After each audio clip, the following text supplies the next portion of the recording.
Indianapolis, scene of a key AFC East battle today as New England takes on Indianapolis. Coming into today's game, the Colts atop the AFC East with a record of 5-1, a game ahead of Buffalo and Miami, with New England coming in at 3-3.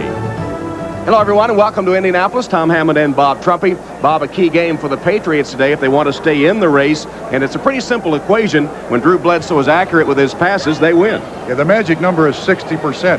When he's 60% or better in completion percentage, they're 3-0. Under 60%, they're 0-3. This is the franchise player.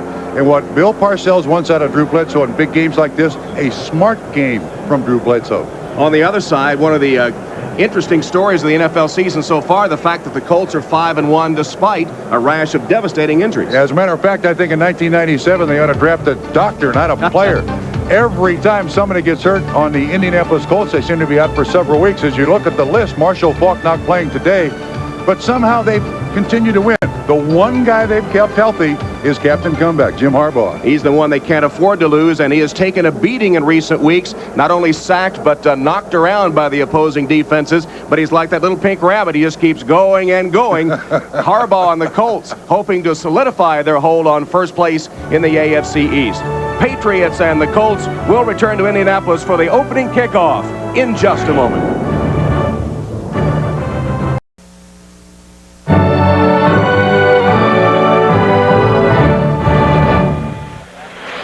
Welcome back to Indianapolis as Bill Parcells and the Patriots get set to take on the Colts. Parcells upset with his team last week. The loss to the Redskins, a game he thought they should have won. It evened their record at 3-3. And in his first season as the Colts head coach, Lindy Infante, the Colts with that gaudy 5-1 record. No team in the NFL better to this point of the season. Tom, I talked to Lindy and Connie this morning. He said the biggest problem with us is with all the injuries every Monday, we got to take inventory as to who's going to be there Sunday, and then they put together a game plan. Patriots will kick off to open the game. Adam Vinatieri will kick to Aaron Bailey. And the game underway. Vinatieri's kick buried in the end zone. Bailey will down it there. So the Colts will take over at their own 20-yard line after the touchback. Jim Harbaugh, they said earlier this week, he was a walking bruise in there. It's been a night in the hospital after the game against the Ravens last week. These guys have to do a better job of protecting him. Malum starting at guard in place of Lewinberg today. And along with Harbaugh in the backfield, Lamont Warren replacing the injured Marshall Faulk and Cliff Gross for Crockett.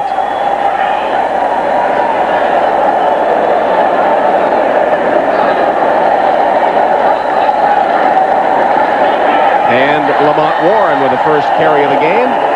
Gain of 2 or 3 yards before he's stopped by Wheeler and the front of the Patriots defense. Here's that front four. Haven't gotten much pressure on the opposing passer, Jones, Wheeler, Wyman, and McGinnis. Sangapulatelli now making an appearance for the Patriots quickly. Slade, Johnson, Brown, Law, Hitchcock, Ray, and Clay. And Al Grove, the defensive coordinator, looking to put some pressure on Harbaugh. Everyone else has. They expect to as well. Harbaugh's first pass. Can't get it away. He's sacked back at the 16-yard line by Pio Sangapulatelli and Mike Jones. So that's a continuing theme for this Colts team. A trend that everyone in Indianapolis, all the coaches would like to stop. This was a simple pattern. Actually, he's got time to throw. The pass protection does not break down as much as there was good coverage downfield. And Fonte also says, too, Jim Harbaugh hangs onto the ball too long. A lot of his bumps and bruises are self-inflicted because at time he stays with every play just an instant too long. Loss of 6, 4 wides on 3 and 13, facing 7 defensive backs. From the gun, Harbaugh in trouble again, finds the open man. Catch is made by Warren out of the backfield, and he takes it to the 25, 26-yard line, short of the first down, where he's hit by Willie Clay. Now, if Jim Harbaugh would do this more often, hit that outlet receiver, I think he'd save himself a little bit here. But again, with 7 guys back in coverage, Excellent coverage by the Patriots. He's got to go to the outlet receiver. Not enough for the first down. So on fourth down, Chris Gardocki is on for his first punt of the day. Colts are 3 and out on their first possession. Deep for the Patriots is Dave Megan. Nice booming punt, spiraling by Gardocki. Megan all the way back to the 16-yard line. Dave Megan trying to get to the corner. Hit by one man on his feet to the 35-yard line. Nice return by Dave Megan. McElroy finally got him down, but an 18-yard return of a 57-yard punt. That's an amazing kid, isn't it, Dave Megan? He has always volunteered for all the special teams duty, never complained whatsoever. Looked like he belonged with the Pee Wee game we had out here. He's so small we had before the game. Armstrong, Roberts, Wallabaugh, Rucci gets the start today in front of Cratch, who has a banged-up knee. Bledsoe leading ground gainer Martin with Gash, Jefferson. Glenn, the rookie, has really come on. And the tight end par excellence, Ben Coates. Bledsoe hands to Martin on first down. Flag down as Curtis Martin gets maybe a yard or two. Bernard Whittington made the tackle for the Colts. Let's check the penalty. Today's referee is Mike Carey. Holding on the offense, number 64. 10-yard penalty. It remains first down. Dave Wallabaugh, the center, called for the hold on the Patriots' first play from scrimmage, and that will drive a coach crazy. Yeah, that'll have a coach out in the huddle before the next snap. Wallabaugh, the center, he's got his hand on it. Looks like Whittington just drags him to the ground. That's an easy. 20. Whoops, busted play again. Flags down once more, and the play stopped. Well, this is a great start for New England. Two plays, 2 penalties. Illegal procedure, the call going to be here, I think. Another 5-yard step off, and Parcells, a minute into the game, or so, 3 minutes into the game, is livid. Nobody even wants to get close to him. See that? Yeah. Well, I don't blame him, because poor manager's got to. You're right. Parcells has always been a button pusher. Before the snap, there was a false start on the offense, number 32. 5-yard penalty, still first down. As I was saying, Parcells has always been a button pusher. There are some players he designates on his team as whipping boys. And he sends messages to other players on the team for those guys. You don't want to be one of Bill Parcells' whipping boys. Patriots are actually one of the least penalized teams this season. Keith Byers in the game, picked up this week just in motion. Screen pass complete to Martin. Martin picking his way forward, slammed down hard. The ball came loose. Let's see if it's ruled a fumble. I see no indication from any of the officials yet. There's finally a signal that I think New England's going to keep the ball. But there is a discussion. New England ball, well. Now they go the other way. Same guy pointed both directions. Let's flip a coin. First down. Oh, wait a minute. All the fans are booing because they only got the first signal, didn't hear the second signal. Jim Harbaugh's even halfway on the field saying, what's the deal? Whose ball? Yeah. Now the cheer from the Colts fans. Indy ball. Indecisive officiating. Let's check it out. This is a screen. Excellent job of everybody getting out there. Actually, I think his forward progress was stopped. That is a generous call for the officials to give the ball to the Colts. I don't think they had a clue.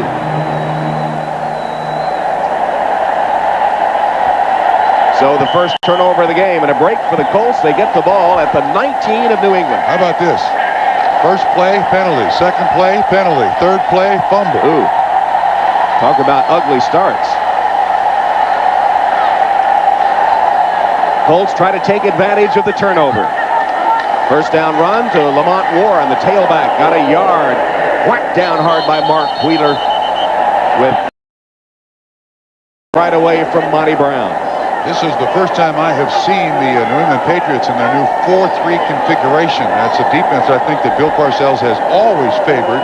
Al Groh, his defensive coordinator, but last several years, he thought that they had more talent at linebacker, so get the most talented players on the field. They moved McGinnis to defensive end, and now this Patriots defense is a 4-man front. And batting 1,000 in the red zone.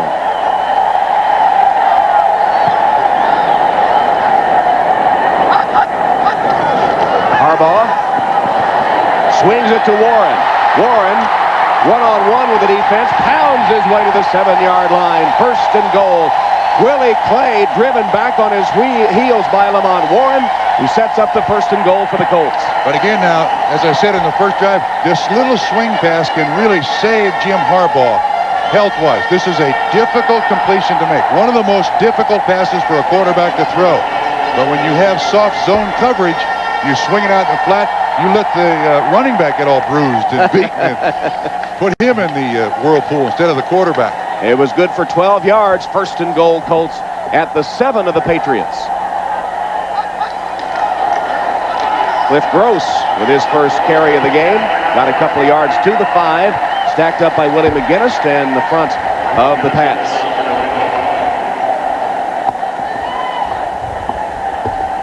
Two tight end formation for the Colts. They get Dilger and Pollard. And Cliff Gross leaving the game. Second and goal from the 5. 10 minutes left in the first quarter. Harbaugh and the Colts trying to take advantage of the Patriots' turnover. Lone setback is Lamont Warren. Harbaugh. Plenty of time. Dilger can't hold on. McGinnis and Slade finally got some pressure on Harbaugh, but he had all day. Yeah, the way the play was designed, they're running a little delay over here to the left. From behind the offense, he's waiting for someone to clear over here on the left. Now they had Dilger just blocking, and he releases out. He's not even a receiver designed on that play, but again, he avoids any kind of contact. Could have made a positive out of it a negative there. Good coverage again by the Patriots. It's third and goal from the 5. 4 wide receivers on for the Colts. Play clock down to 2. Draw play. Warren lost the football, and the Patriots get it back at the 5. Ferrick Colons.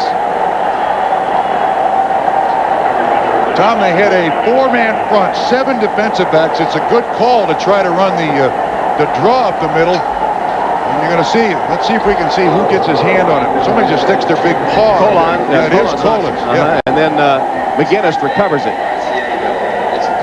So, one turnover answered by another. Missed opportunity for the Colts. The NFL on NBC is brought to you by Acura, who invites you to test drive the new flagship of Acura, the RL. By Transamerica, the power of the pyramid is working for you. By Aptiva, the extraordinary home computer from IBM. And by Brewery Fresh Budweiser, who reminds you fresh beer tastes better. Welcome back to Indianapolis, and we'd extend an invitation for you to join us this Saturday, 1:30 p.m. Eastern Time for the Breeders' Cup, Horse Racing's championship day. 7 races worth $11 million. I know Bill Parcells will be watching.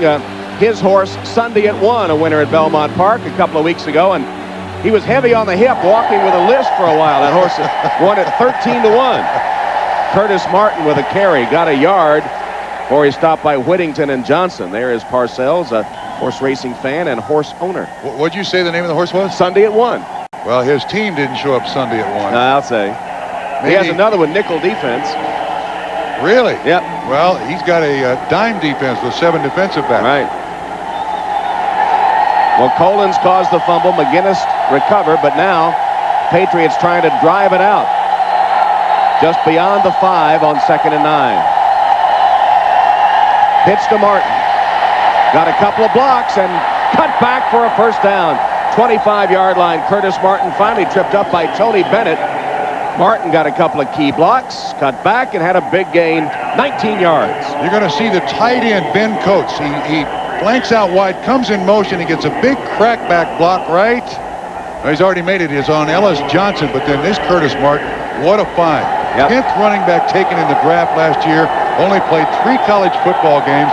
He has turned out to be one heck of a running back. Had that ankle injury as a senior at Pitt that kept him out most of the season. Bledsoe wings it. Oh! And the catch not made by Glenn. Ray Buchanan was matched up, and Buchanan talking some trash to the rookie Terry Glenn, who's really come on in recent weeks. And of course, he had a very unfortunate start to his pro career. Pulled his hamstring. Then some comments made by Bill Parcells really made Terry Glenn a story throughout the country. But this is one heck of a receiver. And the leading rookie receiver in the league, he's had to overcome a lot. He's a little immature, but physically, what a specimen. And Parcells, who has become a believer, had a little talk with him about Buchanan, said expect the trash talking and the taunting today. Martin slammed down after a gain of 4. Stephen Grant, first to arrive on the scene. I think in all instances, Curtis Martin is probably the greatest help for Drew Bledsoe on this team. Because prior to Martin, there really was no big running threat. People could just tee off on Drew Bledsoe. Martin's running. If Drew Bledsoe can get a little better at the play-action fake, this kid's a keeper. He is going to be a franchise player for a long time, Tom. 3rd and long, Martin out, replaced by Dave Meggett. Flag down before the play is underway. It's not a delay penalty because the clock still shows 7 seconds. Could be a false start. Let's see.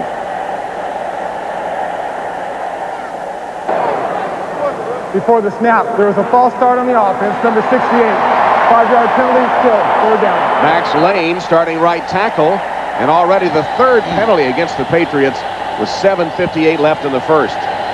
Max Lane just rocks out of his stance, hand up. Actually, I'm not sure that's a penalty, because as long as the offensive lineman has his hand off the ground, he can move, but he's got to sit for a second before the ball is snapped. But you're right, another penalty on New England. Max Lane, who played at Navy. Of course, Parcells was coach at both Army and Air Force during his many days in the profession. Bledsoe fires across the middle, nearly intercepted. David Tate had a shot at it, couldn't quite pick it off. Oh, I don't know how he didn't catch it. Right. Bledsoe hesitates here. Kind of gives a little pump, second thought, then throws it up anyway, and I don't know how Tate doesn't catch this one. Right through his hands. Bledsoe is only 1 of 3, Bob. We said he had to hit 60% for them to win. Yeah, not even close. I mean, that's taking a chance, pumping and then throwing it late down the middle. Low snap to Tupa, but no pressure on him, and he punts it away toward Marvin Harrison. Colts rookie makes the catch at about the 35, reverses his field, can't get away. Swamped by white-shirted Patriot special teamers. And Bledsoe and the Patriots off to a sputtering start, but still scoreless in Indy. This is the NFL on NBC. Marshall Faulk on the sideline today, unable to play because of that continuing toe injury. Yeah, dislocated it against the Jets up in the Meadowlands, and for him to play, they've had to inject it. And Lindy and Fonnie told me this morning, we want him to get well. He can play on Sunday after we inject it, but on Mondays on crutches. Tuesday he can do very little. Wednesday he jogs a little bit. Thursday he can run a little bit. He plays on Sunday after we shoot it. He's right back on crutches. So they want him to get well. And so they're going to give him the week off. And there's Keith Byers over on the New England sideline, a recent addition. Cut by Jimmy Johnson at Miami and picked up a few days ago by the Patriots.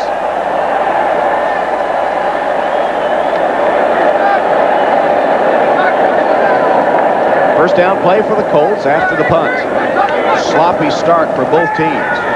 Play action fake, and Harbaugh has Dawkins retreated to try to get some running room and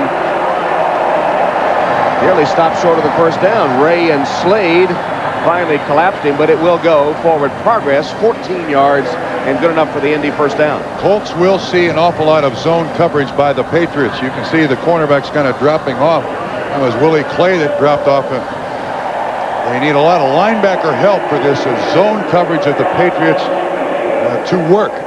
But Bill Parcells historically outgrow his defensive coordinator. Lots and lots of zone. 16th catch of the season for Dawkins gives the Colts a first down, 47 of New England. Plenty of time. Harbaugh wide open. Reception made again by Dawkins, and Ty Law hits him immediately.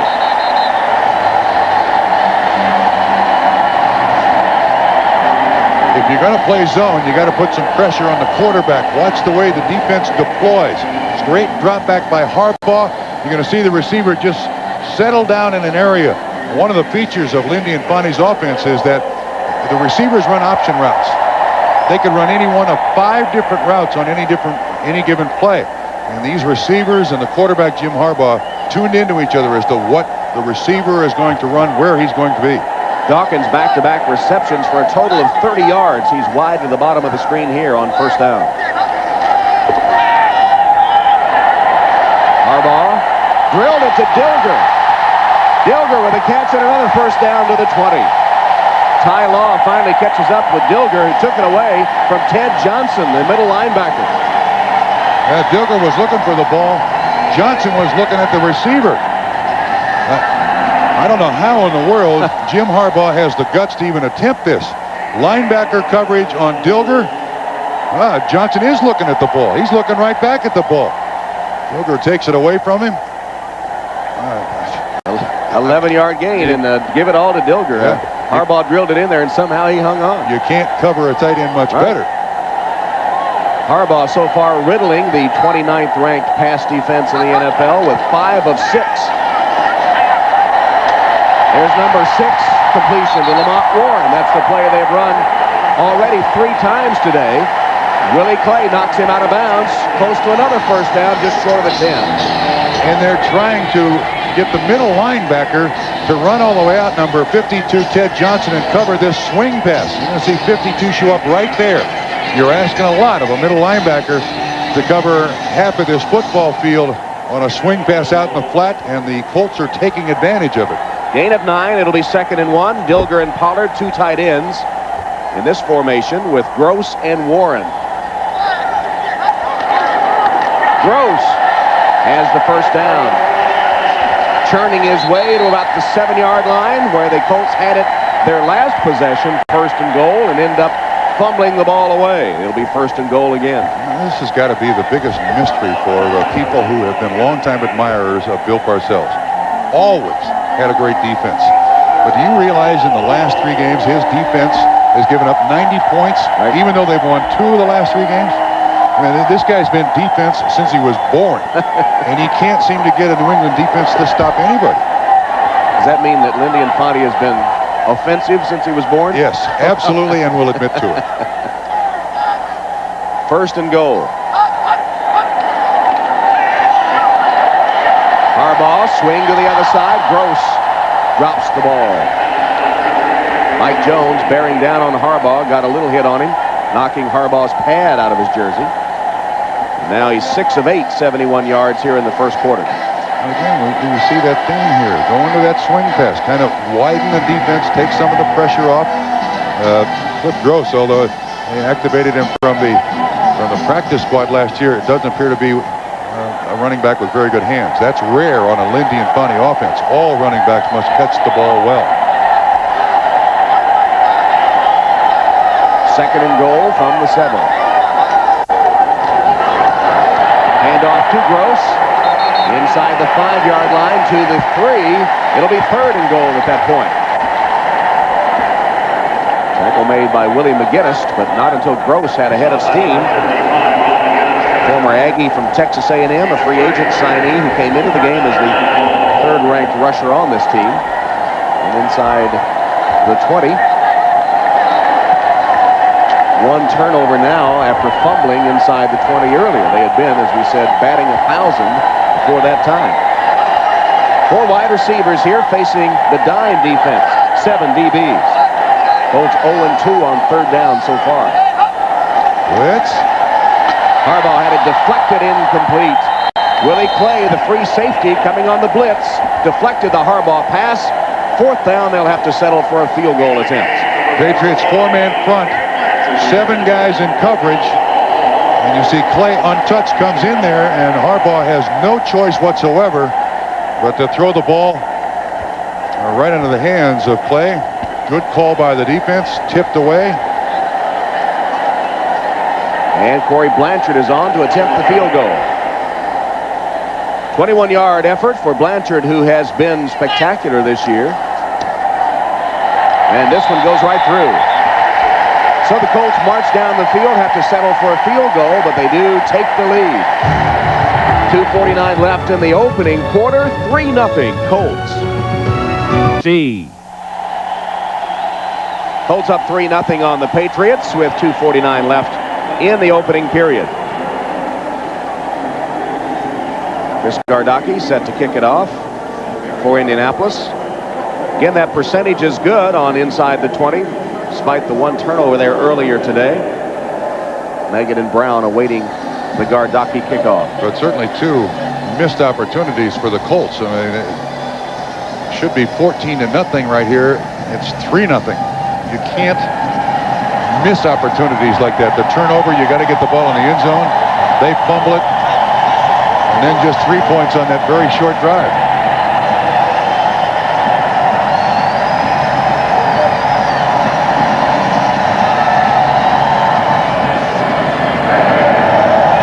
And Gardocki's kickoff. Dave Meggett. Meggett, a lane to the outside, just tripped up, falls forward to the 30-yard line. Stopped on special teams by Watts after a 28-yard return. Back to Indy in just a moment.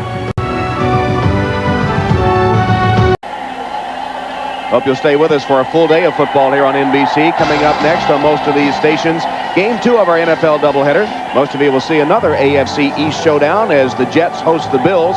Some of you will see the Rams take on the Jaguars. Others see the 49ers host the Bengals or the Steelers battle the Oilers. Check your local listings for the game in your area. Doubleheader week here on NBC. Trev Albert's on the field for the Colts, making his first appearance as Curtis Martin gets the call. Fights his way forward to the 36-yard line where Alberts makes the tackle. Well, the Dolphins against Philadelphia today. Let's go to New York. Greg Gumbel, an update. All right, Tom, and so far it's all Philadelphia. Ty Detmer having himself a pretty good afternoon. This is a 38-yard touchdown pass to Irving Fryer. He followed it up with a 1-yard touchdown pass to Fryer. And in the final minutes of the first quarter, the Eagles are leading the Dolphins 14-0, Tom. All right, Greg, the former Patriot Irving Fryer, 2 touchdown receptions from Ty Detmer. Jeff Harrod, the Colts leading tackler, stopping Curtis Martin in his tracks. Perhaps gained a yard. It'll be 3rd down. And frankly, Tom, I think this is the overshadowed part of this Colt football team. This defense, even with injuries, has played spectacularly. Tobin leaves. Jim Johnson comes in as the defensive coordinator. A little more man-to-man coverage. This is a stout bunch for the Colts up front. 3rd and 3. Meggett in for Martin. Bledsoe hits Meggett, and he has the first down to the 44-yard line.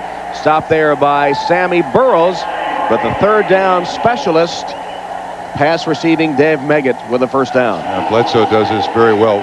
Watch him stand in there, and Ellis Johnson is going to be right in his face, 62, but Bledsoe, big kid, strong. He'll stand in there and take the punishment, just the halfback circle for the completion in the first down. Jim Johnson on the sideline, the Colts defensive coordinator. 7-yard gain that puts the Patriots finally as Bledsoe fumbles the snap, and the Colts have it. Goodness gracious. Tony Saragusa, and the cries of goose, goose here in the dome. Yeah, the tuna on the sideline doesn't like to hear the cries of goose. What's going on here? This is not like it's the first game of the season. Looks like it, doesn't it? Yeah. Second lost fumble for the Patriots. This one on the exchange. The center snaps it early. Nobody else on the offensive line moves. So it's on Dave Wallabaugh. You can tell the quarterback is not ready. And the ball is loose. Second turnover. And Tony Saragusa, we saw the feature about him on the NFL on NBC earlier. And he makes a big play here. Second Patriots turnover. Colts unable to take advantage of the first. They fumbled it back themselves. 1st and goal. Now they'll try to get a touchdown. Second turnover by the Patriots. Colts lead 3-0. Play action fake. Screen pass attempt. That was ugly from the start. Yes, and Gross can't hold on. Gross has only got 1 reception all season, but that ball's thrown right down into the ground, and there was great pressure by the Patriots. It looked like Willie McGinnis was one of them, but how about this field position that the Colts have enjoyed in this first quarter. To just have 3 points on the scoreboard, very disappointing for Indianapolis. See the other scores, including that Philly lead with Detmer to Fryer twice for touchdowns. 2nd and 10 here for the Colts, who lead 3-0 over the Patriots. Final 47 seconds of the first quarter. Just got it off. Harbaugh to Warren again. Does a little dance, can't get free. Tackled at the 35 by Ty Law. It'll be 3rd down and about 3 coming up for the Colts. But you see what they're trying to do. Lamont Warren, the running back, make that corner make the tackle. Normally, offensive coordinators, head coaches on offense say, look, one-on-one, our running back should be able to shake and bake by any corner. This is an excellent job by Ty Law to make the tackle.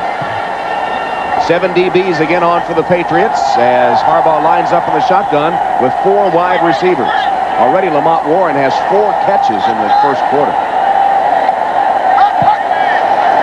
It's again. Harbaugh with a quick drop and a quick strike complete for the Colt first down. Brian Stabline with a first down catch, the final play of the quarter. That sees the Colts lead New England 3-0.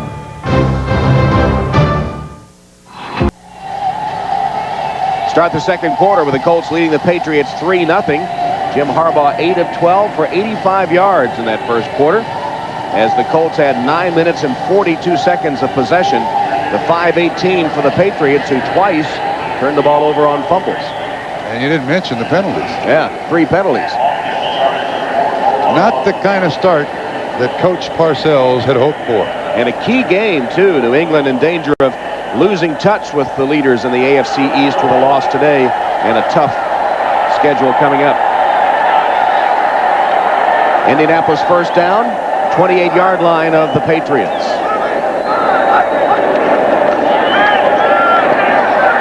Harbaugh dropped by Dawkins. Clay and Malloy. I've done that. You know, the receiver's walking back to the huddle. You try not to look at the quarterback. You try to look at anything else. But he's wide open again. This is zone. He is right in front of Malloy. And watch, he tries to look anywhere but the quarterback. Down at the ground, my shoelaces, my gloves. Oh, I know he's going to look at me. That nuclear stare from the quarterback. There was a problem, of course, with Dawkins, especially earlier in his career. It seemed like he had shaken the drop-itis. Play action fake and a throwback on the screen, and Gross drops it. There's something in the water, I think. McGinnis knocked Harbaugh down, and Gross knocked the football down. Yeah, that's this is well set up. This is a screen pass that looks beautiful at the outset. Yeah, there is pressure, but look, there's protectors out there in front of Gross. Wyman, number 72 for the Patriots, is there to assist on the tackle, but you got to catch it first. Hands of stone, Gross has shown us several times today. From the gun. Good protection for Harbaugh. Screen to Warren. Convoy of blockers. Cuts back inside the 20. And very close to the first down. Tripped up by Lawyer Malloy. Again, they go to the screen, this time to the other side to Lamont Warren, and it nets him a first down. And Tom, I think one of the main reasons this is working is look at the deployment. 1, 2, 3, 4, 5, 6, 7 DB. So there's just a 4-man rush. A screen works beautifully because you see, again, they're playing zone. The defensive backs drop back. Good call by Lindy and Fonnie. Just get it underneath with a couple of personal protectors for Warren, and he picks up the first down. And Lawyer Malloy, who made the tackle, shaken up a bit, going over to the sideline under his own power. Well, Lamont Warren has been Harbaugh's favorite target today. The only man that can hold on to the ball, really. 5 catches, 48 yards already. And, of course, he's playing the spot that Marshall Faulk would normally play. Last year, their leading receiver. And Warren had a superb effort against New England a year ago. There's the man he's replacing, Marshall Faulk. So for the Colts, 3rd time in the red zone. First time they fumbled. 2nd time they got a field goal. On this first down play, 2 tight ends, Gilger and Pollard, with Warren the only setback. Harrison and Dawkins the wideouts.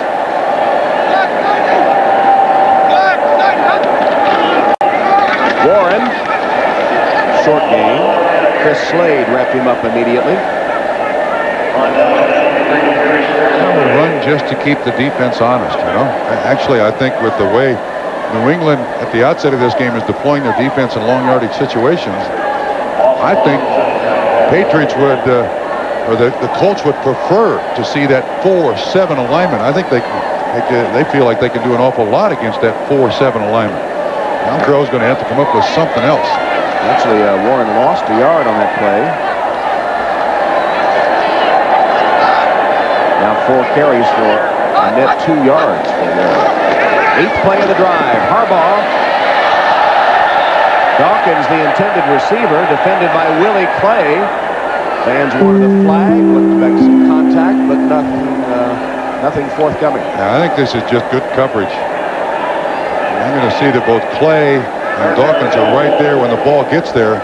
Although you see that left arm around the waist. Thought he had the left arm on him as Dawkins went up. Maybe it was an uncatchable ball. I don't know. But this is where the Colts have just torn apart this defense. Again, now Patriots 7 defensive backs, just a 4-man rush. 3rd down play. Harbaugh directing traffic from the gun.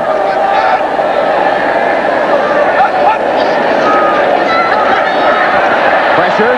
Harbaugh scrambles free. He's going to run it. Dives inside the 10.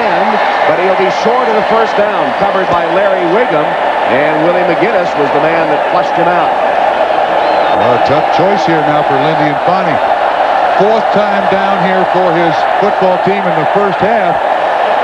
And all they've got to show for it is 3 points. And they've got their offense down there. They're going to go for it on 4th down. 3 tight ends, Dilger, Pollard, and Slutzker, with 4th down and about 1.5 yards to go. Only 10 seconds left on the 40-second clock, so they can't try to fake it here and draw them offside. 6-man front from the Pats. Draw play, Lamar Warren.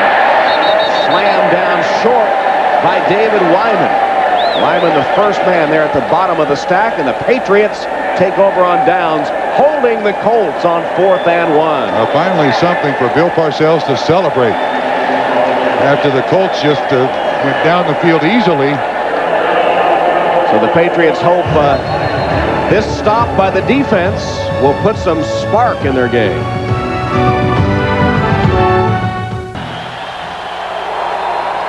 Bledsoe, 1st down pass, almost intercepted. Diedrich Mathis broke on the football perfectly, made a diving attempt. Terry Glenn, the intended receiver, nearly picked off. I think this was intended for Terry Glenn. I'm not so sure it was intended for Ben Coates, the tight end. You're going to watch when he breaks underneath is Ben Coates. Now, I don't think that was intended for Terry Glenn. He wasn't even looking at the break. That was very poorly thrown by Bledsoe. Bledsoe is 2 of 5 for 6 yards here in the first half. Sam Gash, the fullback. Couple of yards. Bangs it out to the 12. First carry of the game for Gash. In his 5th year from Penn State. Had carried only 5 times coming into the game and stopped by Jeff Harrod. Yeah, he's more of Curtis Martin's personal blocker. Most of his time is consumed banging helmets, not carrying the football. And he does a pretty good job of it, as evidenced by Martin's gaudy numbers. And willing to do so. Big 3rd down play. Albert showed blitz, but then backed out. Bledsoe can run, and does. And about 1 yard short of the 1st down. Caught around the ankles by Trev Alberts. Welcome back, Trev. You would hope, even though Drew Bledsoe has been in the league a couple, 3-4 years, you would hope he would have the sense to know where that 3rd down marker is. One little move and he could have made the 1st down. He is close enough, Trump, they're going to measure. Best eyes up here say about 1.5 foot short. Look, he's not really looking at the sideline marker, just trying to sense where the 10 yards is. Trev Alberts does make the tackle, but I think if he would allow Dave Mega to make a block there for him, he might have still been running. Chains are out. Big Bruce Armstrong surveying the scene, making sure everything's on the up and up. And it is indeed a little more than a foot short of the 1st down. And the punt team comes out for Parcells. Man, what a start for the Patriots. You mentioned this is the start of a tough series of games. Yeah, they're going to be in the AFC East here for the next 4 weeks. Well, you know, neither team has been sparkling here in the first half as Tupa lines up to punt. Last possession, the Colts had it for 10 plays and came away nothing. Stopped on 4th down. Harrison, the fine rookie from Syracuse, awaiting the Tupa punt. First punt by Tupa covered 45 yards.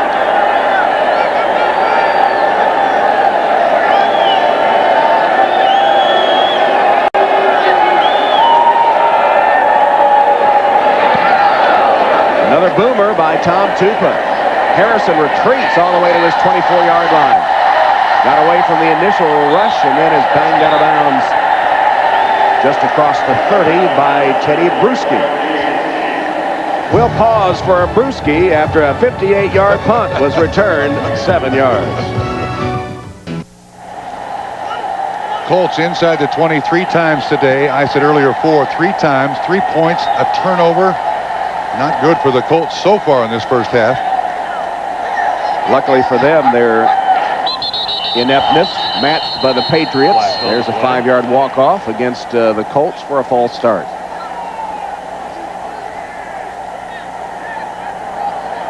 What's going on here?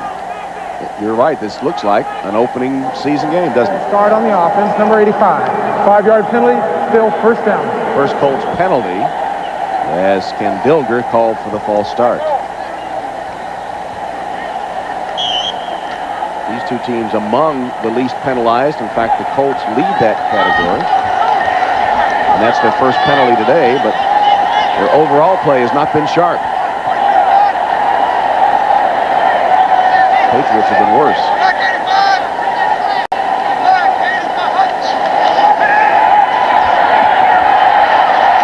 Dilger wide open in the center of the defense, fumbles the football, and it looks like the Colts got it back.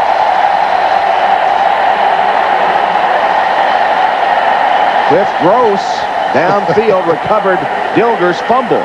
Ted Johnson knocked it free for a moment. Takes a long time for Dilger to get by the linebacker. Then he makes the reception beautifully. It is Johnson who strips the ball away. Gross can't catch it, but he can't fall on it.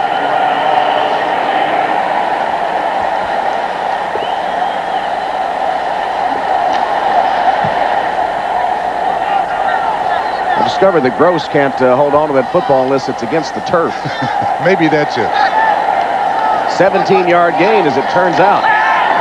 Harbaugh whips it to Dawkins, complete just short of midfield. Clay and Malloy hit him immediately after the catch. Boy, does that take confidence. You see that play action fake? He turns his back completely to the spot where he's going to throw it, sets up, one quick look, throws it. And you think they haven't practiced that play about 12 million times? Look at it. The hardest thing to teach a quarterback in the NFL is to turn his back to the defense. You got to have confidence in your offensive line. Harbaugh obviously does. One of the reasons a captain comeback leads the ratings. Draw play Gross. Nice fight forward by Gross. He's going to be just about enough for a first down. Lawyer Malloy tackled him. Let's see the spot of the football. It will be close for Gross. Well, when you face a Colts offense now with Lindy and Fonnie as its head coach and offensive coordinator, you're going to see a lot. I mean, they try just about everything they can think of. And that's one of the things that Lindy's had with him for years when he was an assistant at Cincinnati, a head coach at Green Bay, comes here as the offensive coordinator. And by the nose of the football, almost halfway, he got the first down. There's the architect of this offense. Last year was an assistant to Ted Marchibroda when he was named head coach. He said it was an easy move for me. My office was right next to Teddy's. He said, I just took my boxes out in the hall. Secretary moved them. I set up shop. We're ready to go. And unlike his earlier unpleasant experience in Green Bay when he wound up being fired, he said he inherited a much better team. A team, of course, that was one pass completion away from the Super Bowl last year.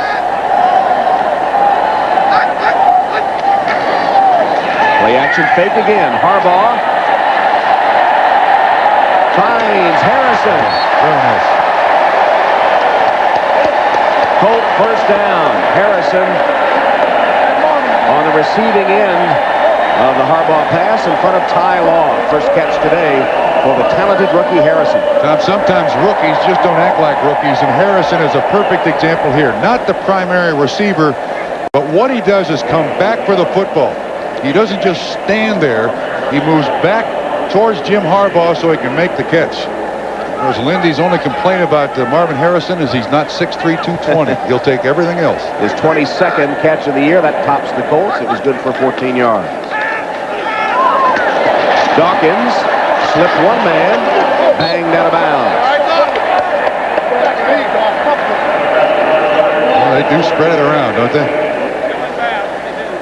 1, 2, 3 steps, a little drift by Jim Harbaugh. Always been a very accurate thrower of the football. And of course, when you've got a quarterback who has an accurate arm with an offense that is a high percentage completion offense, you're going to have a very highly rated quarterback, and Harbaugh is.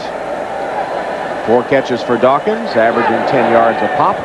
And with 8 minutes left till halftime, the Colts driving again. Reverse to Warren. He has a blocker in front. Lamont Warren with a first down. Short of the 20-yard line. Finally caught by Ted Johnson. Goodness. Jay Lewinberg leading the way for Lamont Warren. And again, Lindy Infante going to his bag of tricks early and often here in the first half. And the thing about this part of the Colts offense, as Lindy Infante teaches it, these are not tricks. He wants the defense to defend 55.5 yards wide. There is no way in the world you can focus in on one player or one part of the field to stop the Colts offense. First down at the 21. 8th play of the drive coming up.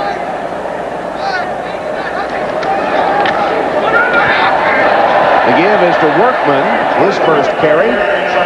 It's 3 yards before he's knocked down by Dwayne Saab. Here's Lindy Infante's playlist, something that he guards like the gold in Fort Knox. It's always a work in progress. The one thing I noticed about that little plastic sheet, you can write on it, because at times he'll make up another play and write it down there and go to it. The equivalent of drawing in the dirt. Absolutely.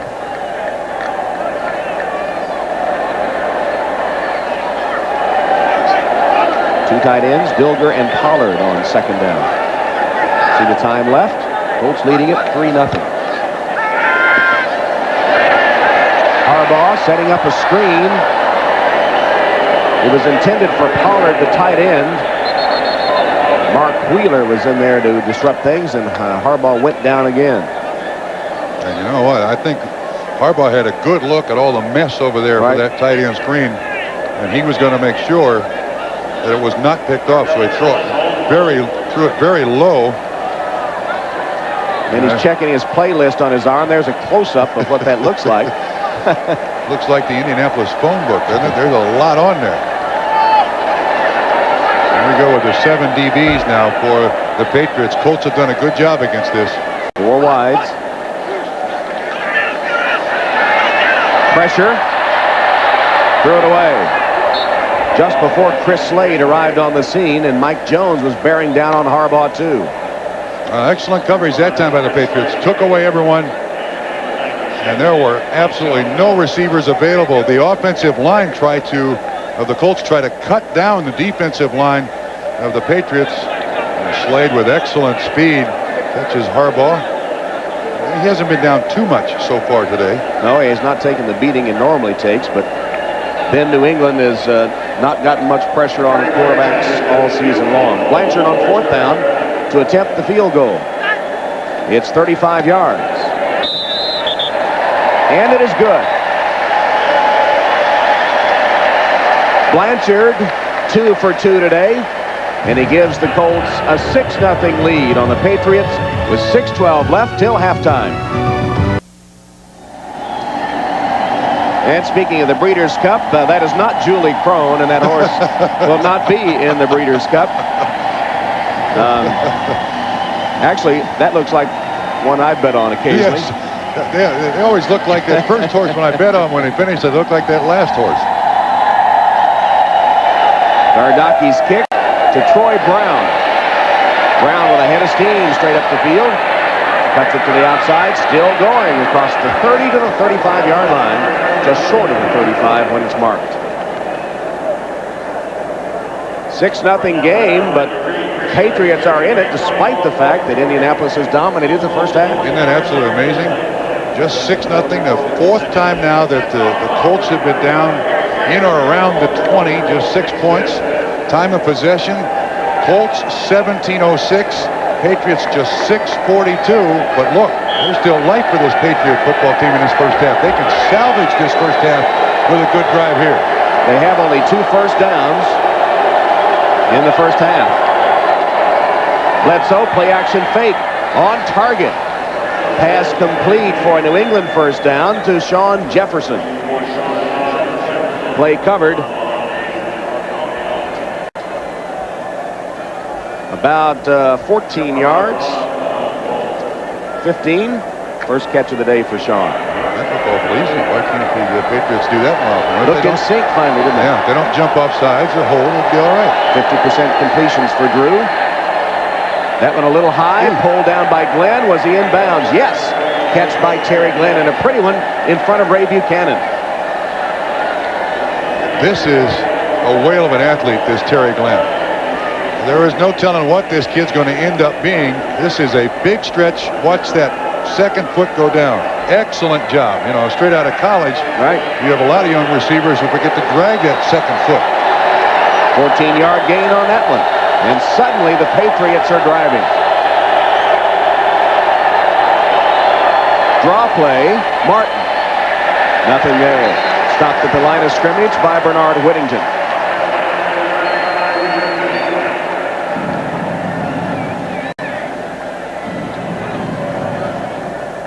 Terry Glenn,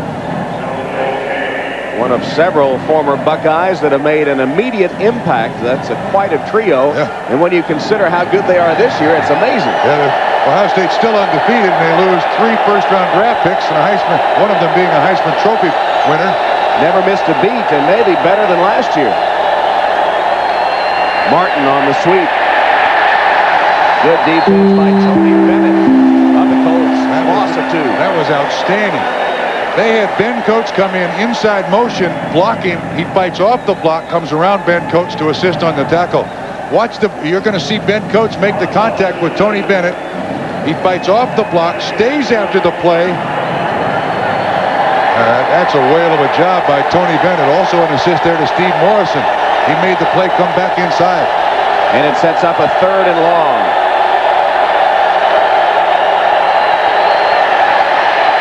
Bledsoe, given time, overshoots Glenn. Incomplete. Pretty good coverage by Diedrich Mathis on Terry Glenn, but Bledsoe's pass was too high. And throughout his professional career, if Drew Bledsoe has had a problem, he gets the ball high. Looks like man coverage here on the receiver when he breaks inside. Now watch this high pass again. I don't know what it is about Drew Bledsoe. Either it's his feet or where he holds the ball. But when he makes a mistake, it's generally overthrowing the receiver. Tupa will punt on 4th down. Marvin Harrison standing at about the 14-yard line. Tupa try to pooch punt, see if they can down it. And he angles it out of bounds. They'll line up the angle and spot it at about the 8-yard line. Good punt by Tupa, covered 32 yards. There's the number 4 on the arm of Captain Comeback Jim Harbaugh, and the number 4 is significant to Jim. He chose that number in honor of his childhood hero, Bobby Orr. The folks in Boston remember him playing for the Bruins, who sort of revolutionized the thinking in the game, didn't he? Absolutely. He was really the first offensive defenseman the National Hockey League ever saw. Of course, that's back when those hockey players play without helmets, which I've always considered an IQ test. None of them passed. But Bobby Orr revolutionized hockey. And number 4 here has his team up on the line of scrimmage leading 6-0. 3:40 left till halftime. Colts backed up to their own 8-yard line. Chris Gross trying to pound out some room. Colts continue to dominate time of possession as Todd Collins makes that tackle. 17 minutes to 9 for the Patriots. It's hard to have the ball 17 minutes in one half of football and only score 6 points. That's really hard to do. 2nd and 5 for Harbaugh.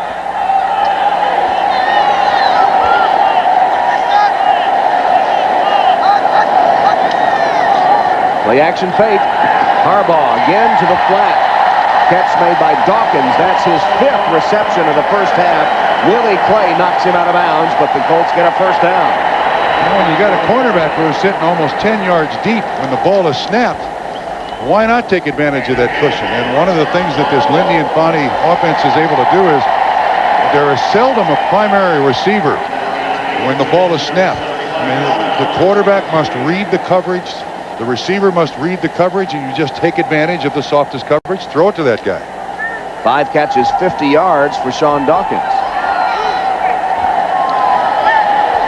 2.5 minutes remaining in the second quarter. Just beat the play clock. Harbaugh, short hop. Mad at himself. He missed a wide open receiver that should have been an easy completion. 2nd and 10. Clock stopped for 2:23.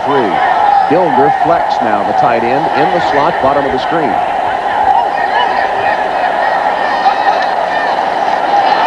Draw play, fumble. Gross lost it, picked up by Willie Clay, twisted down at about the 7-yard line.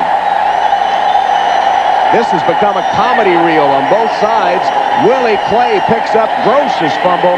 Jay Lewinberg twisted him down to prevent the touchdown. And that's the second time now that Cliff Gross has put the ball on the ground. This one bounces up perfectly for Willie Clay. Who strips it? Well, he wasn't hit very hard. No. Hey, it bounces right up into his arms. Chris Sullivan, I think, hit him, but he really didn't cause the fumble. It's a good handoff. I don't know what happened there, but this is the situation. Colts have just wasted a great performance in the first half. Now, Patriots have a wonderful chance to get right back in the game. 2 fumbles lost on each side now. Bledsoe, play action fake, and the touchdown. Or is it? Terry Glenn, did he hold on long enough? Yes. 8-yard touchdown pass as Glenn beat Ray Buchanan in that matchup. That's unbelievable. 2nd touchdown catch of the rookie season for Terry Glenn. And in many ways, it has been a gross first half. Absolutely, it's been a gross first half. Just a slant pattern run by Terry Glenn. He jumps way inside Ray Buchanan. That's an easy completion for a score. Nothing to that at all. Adam Vinatieri to a try the extra point. And boots it through. So Gross fumbles. He earlier had dropped a couple of passes. And Glenn from Bledsoe to take advantage of the turnover. Now, it's not like they have any other choices either. You know, Gross is the fullback. You got other people hurt. Here's the slant. You're going to see an excellent pattern run right inside of Ray Buchanan. Good play action fake. Holds the linebacker. Draws the strong safety up. And Glenn he has shocking speed. You know, 4.3 speed in the 40. Quick break. Easy score. Patriots back in it. Taking advantage of the turnover for the first touchdown of the game. Follow the NFL on NBC online at NBC.com/sports.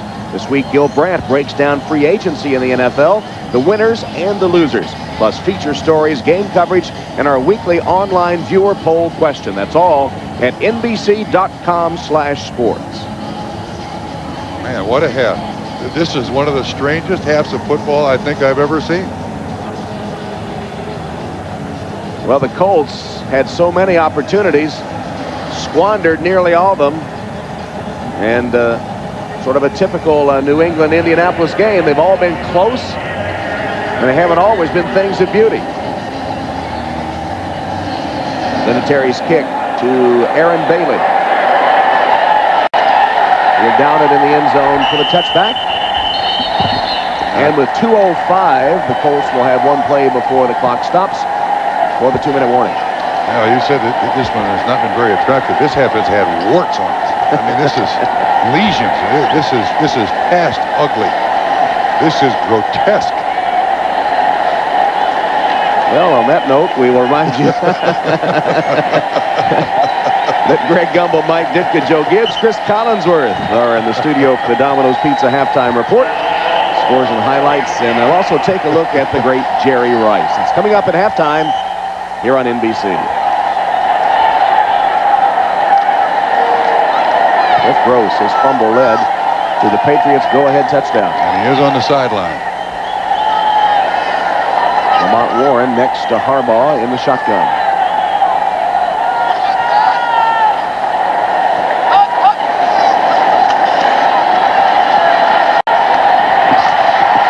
Stabline with a catch from Harbaugh. Short gain, only about 4 yards. Law and Malloy made sure he didn't run for more yardage. His second catch of the game. As we stop for the 2-minute warning, officially 1:58 left till halftime.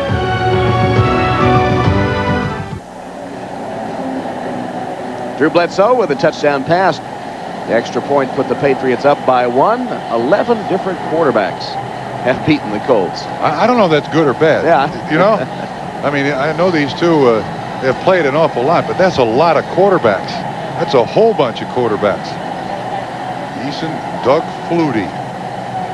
They still wanted to keep Doug Flutie there after everybody told him, look, the kid's not big enough. Tony Saragusa getting an early start on halftime. I don't know, maybe he does a halftime show. He got to get in there and get his headset on for the halftime report. He will say, you know, that first half was ugly. It had warts. Maybe he's a tuba player. I don't know.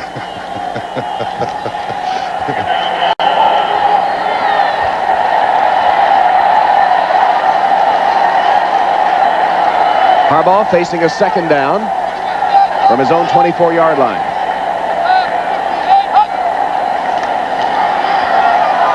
Quick slant, incomplete. Harbaugh off target, intended for Harrison.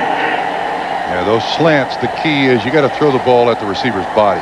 You can't make him stretch out there. So it'll be third down. As you see the other scores, Terry Allen has scored 3 touchdowns for Washington today. Emmitt Smith, a couple for the Cowboys here. A tight game, as you see the other scores. Dolphins have come back on the Eagles. Colts are 2 of 7 on third down conversion. Harbaugh is sacked. Mike Jones, as the Patriots have their second sack of the game. And timeout New England, as the offense is going to get the ball back. They stop it with 1:49 left. Patriots only had 4 guys rushing, 7 guys dropping. And from behind the offense, you see Jones is working on Jason Matthews there. And when actually that's tough on an offensive lineman. When that quarterback steps up, you know, you're trying to protect what's behind you. You don't know when the quarterback steps up and all of a sudden he's vulnerable. It's a familiar position for Harbaugh, flat on his back. And sacks have been few and far between for the New England defense, but they've gotten 2 here in the first half.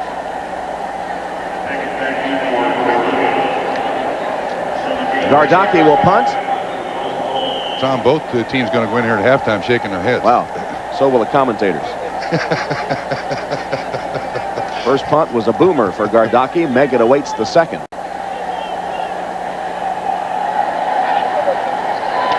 No snap. Gardocki got it away. Not as long, but high. Meggett fields it at the 39. And is off to the races. Meggett with a couple of nice blocks. Cuts back. Still on his feet. Fumbled the ball. Loose football. Patriots get it back at the 21-yard line. Chris Sullivan falls on the football. Beat Chris Gardocki to it. Now, wait a minute, one little point here. He fumbled it, but inside 2 minutes, it's got to go back to the spot of the fumble. Spot of the fumble, but the Patriots will hold on. Now, Meggett, historically, this is one of the reasons that Parcells brought him up to New England. He has always kept himself in shape. He has always been that great special teams return guy and third down guy, always fighting for an inch, big hit. but at the spot where he fumbled it is the spot where New England's going to get the ball. Anxious moment for Bill Parcells, but Chris Sullivan recovers the fumble. Third fumble of the half for the Patriots. They've lost 2.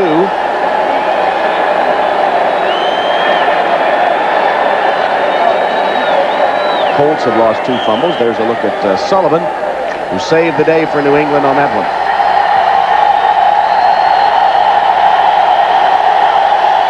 First down, 33-yard line of Indianapolis. Martin with a blocker. Armstrong couldn't get much of a block, and it's only a 2-yard gain. Bernard Whittington got over there to make the play with help from Jeff Harrod. Patriots have 2 timeouts here left. Not really hurrying, which kind of surprises me. Standard offense here. 2 wides, tight end, 2 running backs. Rather deliberate. Flag will stop that one. It was a completion to Jefferson, and then he is whacked down hard, but the play blown dead before Bledsoe released it.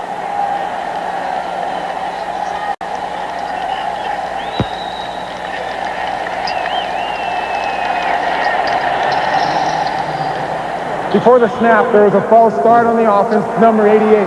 5-yard penalty, still second A down. little late stopping it. Please set the game clock to 1 minute and 10 seconds. Yeah, you know, any given weekend you have an opponent. It's usually wearing another uniform. It's tough to play yourself and the opponent.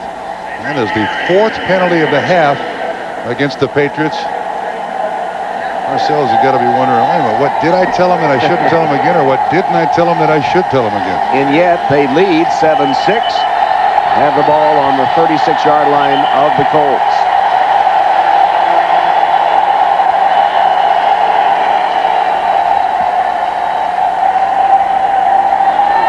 That's the problem here. Well, don't know.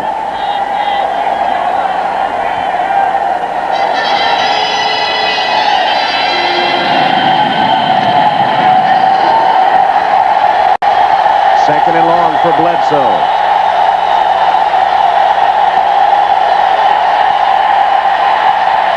Meggett gets it out of bounds, short of the first down, chased out by Sammy Burroughs. Linebacker covering Meggett out of the backfield. And that's the beauty of Dave Meggett. You put him in the backfield, and a lot of defenses, they're stuck with a linebacker covering Dave Meggett. Very quick. This is an excellent throw by Bledsoe. Took a little bit off. Put it right there on the spot. Throughout his career, Meggett has embarrassed an awful lot of people. That was his second catch. It covered 9 yards, and Indianapolis takes a timeout. So Indy calls time with 1:02 left, and a third down upcoming for the Patriots. Why would they want to slow down this mess? Not sure. Unless they didn't have enough people on the field. Or too many. Gives us a chance, though, to remind you that coming up at halftime, the Domino's Pizza Halftime Report. Greg Gumbel, Mike Ditka, Joe Gibbs, Chris Collinsworth. Scores, highlights, and that feature on Jerry Rice. We heard about Greg Gumbel sliding into New York. I wonder how Ditka, Gibbs, and Collinsworth got in there. A train from somewhere? A train after that. Captain Comeback going to need to do his thing again. His team trails. In danger of being further behind before halftime. Yeah, you know, we talked to Jim Harbaugh earlier in the season, and one of the things he said is he got a personal trainer in the offseason. Get him in better shape. It's a darn good thing. As much abuse as he's taken, he needs to be in superb shape to handle this beating. Patriots are only 1 of 4 on third down conversions. Keith Byers in the game and a tight end. Bledsoe intercepted by Eugene Daniel. No. Knocked it down. They rule it no catch. But he's a good actor. He sure is. I thought he had it. Yep.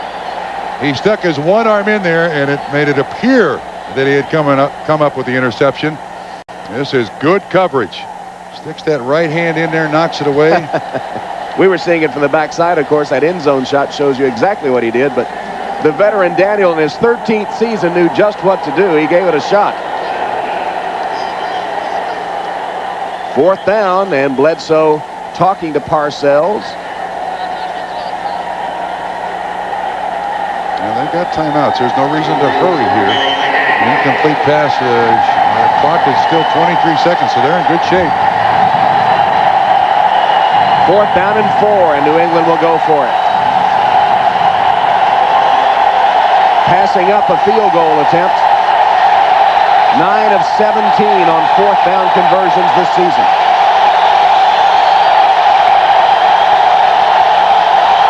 Bledsoe calls timeout just before the play clock expired. Well, it would have been about a 44-yard field goal attempt. Instead, they're going to go for it on 4th now. Now they're sending out the field goal unit. I think Drew Bledsoe wanted to try for it. He comes back to the sideline. Come on, give us a shot. We've done nothing else right this half.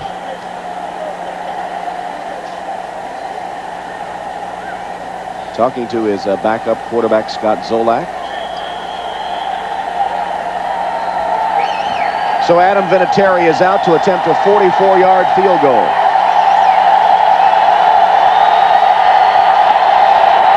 Almost a 45-yarder. The ball will be set down just inside the 35-yard line. Up, and it is good.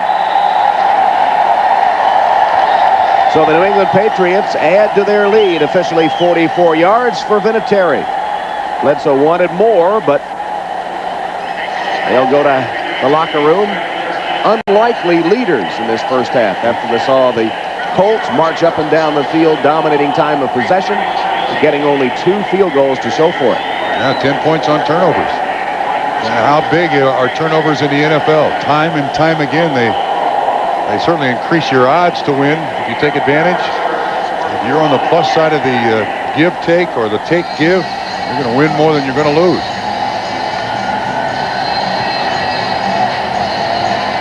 See the fans here in Indianapolis, and of course, it's been well documented, and some of the players upset about their lack of support, as it were, here in Indianapolis. They rarely sell out. This game blacked out locally. Almost a sellout, but not quite. And there are some loyal fans. Is that thing alive?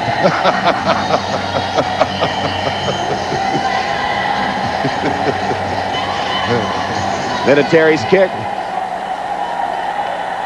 Bailey muffs it, downs it in the end zone. 50 seconds left.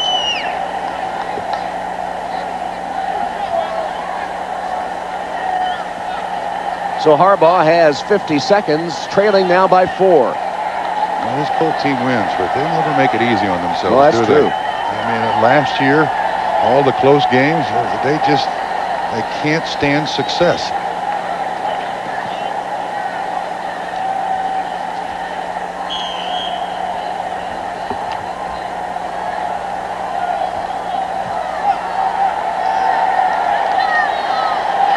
Harbaugh surveys the defense, starting from his own 20. 50 seconds to work with. They have 2 timeouts.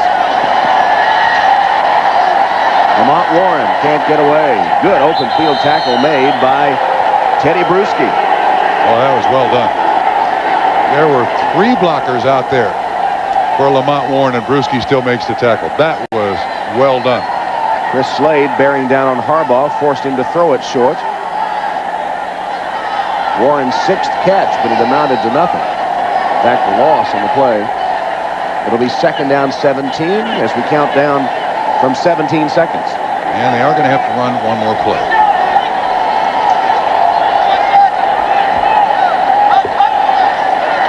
Draw play, Warren. And the Boos will end the first half. So a mistake-marred first half on both sides of the football finds the Patriots leading the Colts 10-6. Now for the NFL on NBC halftime show, Greg Gumbel in New York.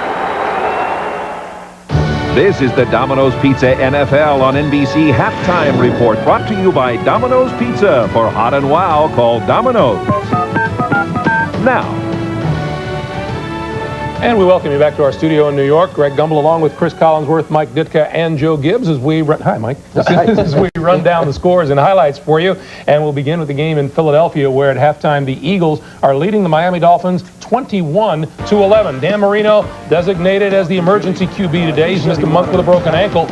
On Philly's opening possession, Ricky Waters, the hole up the middle, takes it 46 yards to the Miami 38-yard line. Waters has rushed for over 100 yards in 3 of his last 4 games. The very next play, Ty Detmer, with all kinds of time, finds former Dolphin Irving Fryer 38 yards and a touchdown. Can he be more wide open? The Eagles off the 7-0 lead. Detmer to Fryer again, this time 2 yards, 14-0 Eagles. Jimmy Johnson a little bit concerned about the bad start.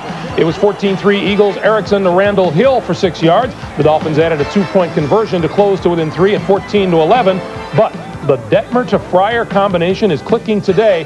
This one is worth 12 yards and a touchdown. 21-11 is the score at halftime. And you'd have to say Jimmy Johnson is certainly surprised by what's going on. Yeah, but the key to this football game, at least in the first half, has been the fact they got Ricky Waters untracked early in this game. Jimmy Johnson then was forced to say, all right, we've got to shut him down, take him away, force Ty Detmer to beat us. And guess what? He's doing a pretty good job of it. Meanwhile, Mike, does Jimmy Johnson still have to stick to the running game? He does, and the key to this game, I beg to differ, is the officiating. It stinks. And the other thing that's bad is the call by Gary Stevens on 2nd and 2. He goes, pass, interception. He's in trouble. Who'd you pick today? Can you guess who he picked here? In Dallas, the 3-3 Cowboys hosting the 0-6 Falcons.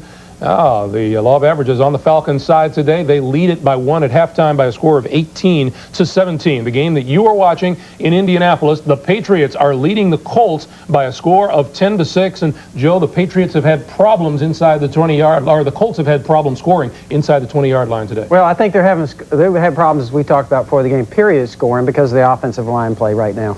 And the injury problems haven't helped Indianapolis at all. No, it really hasn't. They lost a couple of guys off that defense. But anytime you take the ball 3 times inside your opponent's 10-yard line, like the Colts did in that first half, and come away with 3 points, you deserve to be behind. Mike is smiling.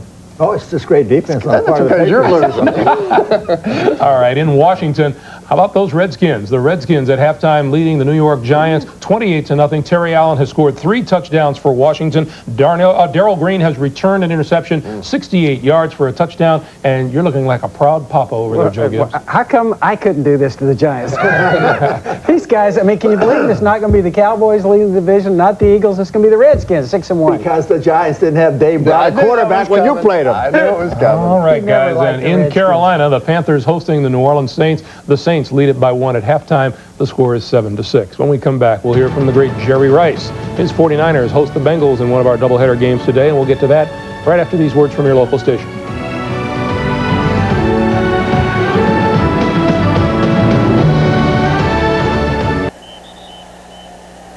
Halftime in Indianapolis with the Patriots leading the Colts 10-6.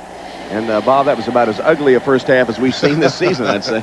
Yeah, no argument from me. The Patriots lead, and the most valuable player of the first half of the Patriots was Cliff Gross. Unfortunately, he plays for the Colts. He put the ball on the ground twice. The Patriots come up with 10 points off of those 2 fumbles. And a look at Teddy Bruschi reminds us that it's time for the Coors Light halftime stats. You guys do take liberties.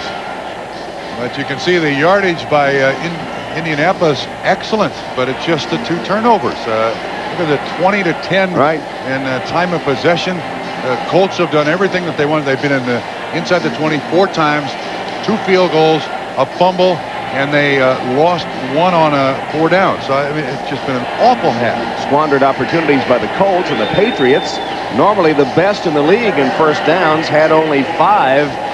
4 by way of the pass and 1 rushing first down in that first half. So a half filled with frustration on both sides of the football.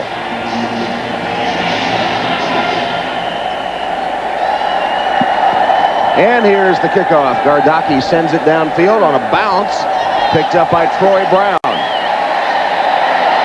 Brown tries to get outside and is unable to do so. Diedrich Mathis first to arrive on the scene with good coverage of the kick. A little scuffle breaks out there. Nothing serious. Yeah, there might have been a scuffle in the locker room at halftime. Oh, wow.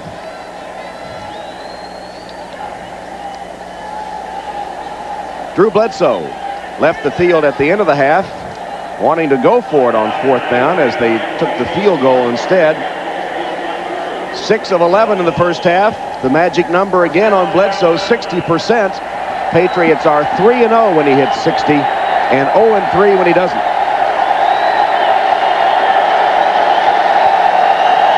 Send Coates in motion on first down. First down pass. Bledsoe lost it to Gash. Makes a good catch for about 5 yards. Bumped out of bounds by Steve Morrison. Give him 6 yards on the play. Now, well, one thing we're going to know about the New England Patriots offense, it will be fresh leading into this second half, playing just 10 minutes. 10 minutes of possession. Yeah, good. And ahead. Good fresh legs for this New England offense.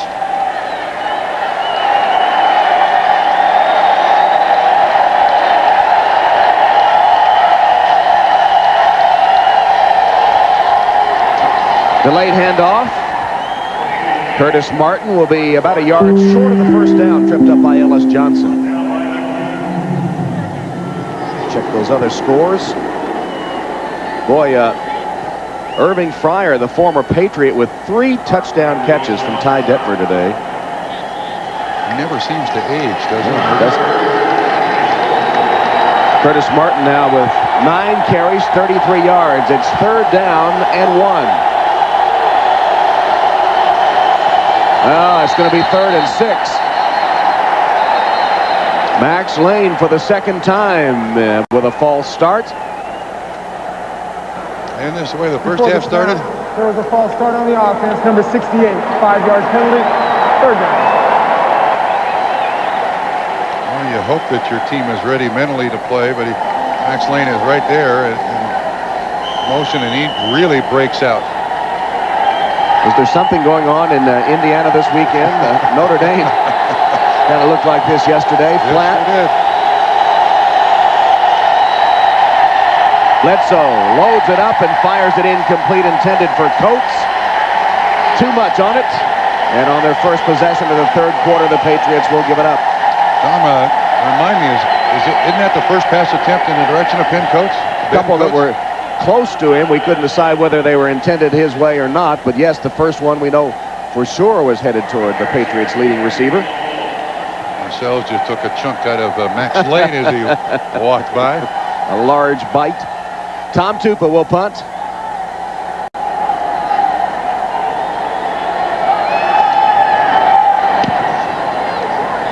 Sails it toward Marvin Harrison, who has to backtrack to the 19-yard line. Tupa with another boomer and a fumble.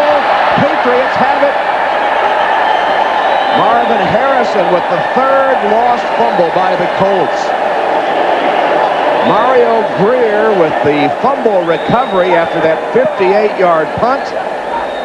And there are a lot of goat's horns to spread around for the Colts today. Again, I didn't see real tough contact to knock that ball loose. He has to retreat almost 15 yards to make the catch.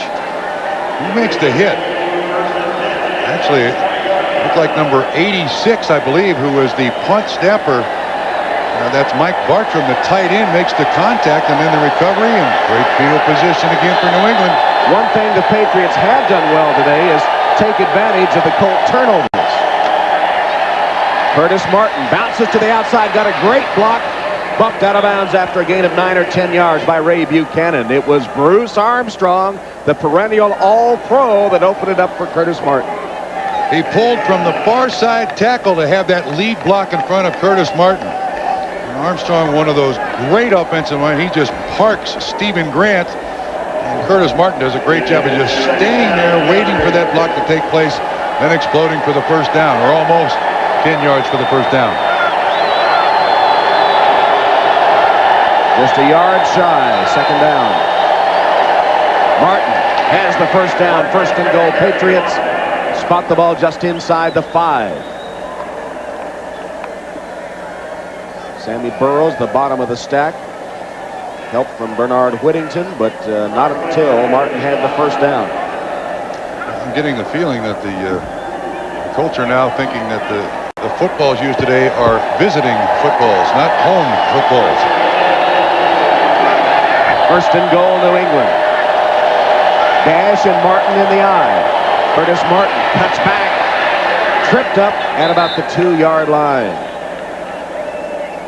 Steve Morrison just got a hand on his leg when it appeared he was going to sprint to the end zone. Well, you can begin to see some of the frustration setting in here on the Colt defense. They've basically done their job. Nice little trap run by New England. Excellent job by several players. Morrison keeping him out of the end zone, but this defense has done its job. Spot the ball at the 1, 2nd and goal. 3 tight ends, including Keith Byers. Martin for the touchdown. It looked like William Roberts pulled that time along with Bruce Armstrong, and Martin just waltzed into the end zone. And the GOAT this time is Marvin Harrison for the Colts, who fumbled the punt. Turnover's your friend, isn't it? It is today for New England. 5th rushing touchdown of the season for Curtis Martin. There's 76, William Roberts, gash 33. Good lead block out there for Martin. Again, very patient runner. Waits for those blocks to take place. Vinatieri's extra point is good. So after Harrison's fumble, the Patriots go 17 yards in 4 plays. Martin takes it outside and into the end zone, and New England leads 17-6. From downtown Indianapolis, the Indiana State Capitol, Tom Hammond, Bob Trumpy. And Aaron Bailey takes the kickoff. Flags fly from every direction, and why not? As Bailey is slapped down by Teddy Bruschi at the 25-yard line. While we wait for him to sort out the penalty, Ty Detmer has hit Irving Fryer for a 4th touchdown pass for the Eagles today. And he was given up for finished in Miami, right? Right. Jimmy Johnson didn't want Irving Fryer. Touchdown passes Detmer to Fryer. Holding on the return by the receiving team, number 50. 10-yard penalty, 1st down. Elijah Alexander on the hold for the Colts. Detmer to Fryer from 38 yards, 1 yard, 12 yards, and 36 yards. 4 touchdown passes. By the way, the Eagles lead the Dolphins 28-11 in that one.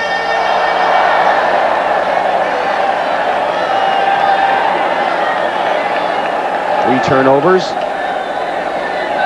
contributing to the scoreboard for the Patriots. Here's Lamont Warren on the pitch, looks for a block at the point of attack, stood up and driven back by Monty Brown and Mike Jones.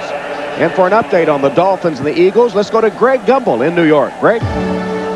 Tom, as you mentioned, 4 times today, the Ty Detmer to Irving Fryer combo has clicked. This one from 36 yards out. Irving Fryer having himself a career day. 7 catches, 109 yards, 4 touchdowns. 28-11. The Eagles lead Miami, Tom. All right, thanks, Greg, for that quick support, as the former Patriot is indeed having a career day. Yeah, message maybe to Jimmy Johnson, you think? Could be. Could have been a little extra incentive for Irving Fryer. Play action fake as Harbaugh sprints, delivers, and is caught.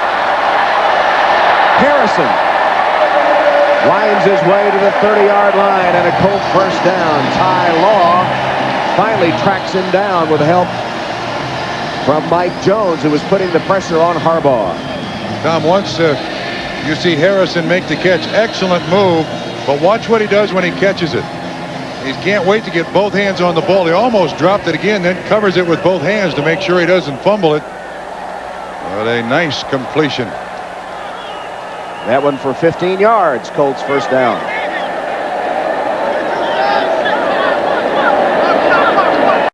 Gilger in motion. Resets on the right side. Harbaugh has Gross wide open. Holds on to it. Cliff Gross. Another Colt first down. Willie Clay bangs him down. Cliff Gross holds on. You don't think that the Patriots said, we're not even going to defend him? I wouldn't blame him. They expected him to help him on this play somehow, but he fools him. He catches it and picks up a first down. You can see Harbaugh is very late looking over here at Gross. He's thrown the ball to him a couple of times in the first half. Gross has not caught it. Gross is trying to take out his frustration on some poor little defensive back, so he just hammers him.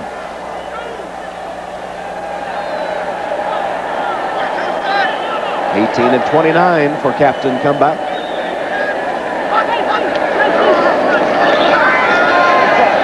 First down, wings it complete to Dawkins. It'll be another Indianapolis first down. This one at the Patriot 41. Willie Clay knocking Dawkins out of bounds. Again, a great job of Jim Harbaugh on the backside of the zone. So you're going to see the defensive back keep backing. He's got help underneath supposedly, but that's the soft side of the zone that the Colts have exploited to this point in the game. 16-yard gain, another first down. Dawkins having a big afternoon. Two tight end formation here on first down. The late handoff to Warren. Not only a yard to the 40 where he's wrapped up by Monty Brown. And that was an awful nice job by Willie McGinnis, number 55. The tight end lined up across from him. Pollard was trying to block him, but McGinnis fought off the block and really gave the Lamont Warren no place to run. McGinnis making the transition from linebacker to true defensive end this year. Now he thinks he can play with much better consistency for New England. Just over 8 minutes left in the third. 17-6 New England. Second and 9 for the Colts. Play action fake. McGinnis hits Harbaugh, but he finds Dilger for only about a yard gain. Monty Brown wrestles down Dilger as McGinnis was coming after Harbaugh.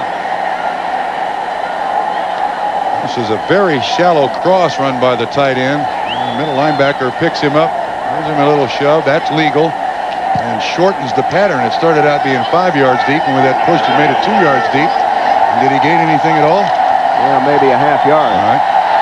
Third catch by Dilger for 25 yards. Third and long, so they're looking at 7 DBs.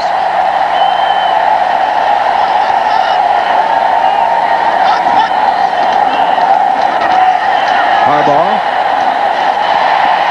only to the 35-yard line where Harrison catches it. He'll be short of the first down. Ty Law made sure he didn't get any further upfield. He'll be about 3 or 4 yards short. I believe this is Harrison right here. He runs the out. Of course, this defense now with the 7 defensive backs, they do an excellent job of making sure the receiver does not get too far down the field. Harrison does the right thing, comes back for the football, but not enough to be even close for the third down conversion. 4 yards short, but they're going to go for it. 4th and 4, and the Colts will go for it from the 35 of New England. Against 7 DBs for the Patriots. Quick strike and almost intercepted. Ty Law had it timed pretty well. Harrison was the intended receiver. Had Law held on to the ball, he would have taken it all the way for the touchdown. As it is, the Patriots will take over on downs. Second time in the game they've stopped the Colts on downs. Ty Law makes this play. Patriots hold on to a 17-6 lead.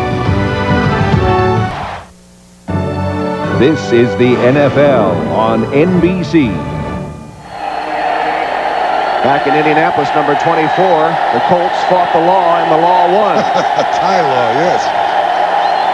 Play action fake, Drew Bledsoe going deep, lofts it downfield, and it is incomplete, intended for Shawn Jefferson.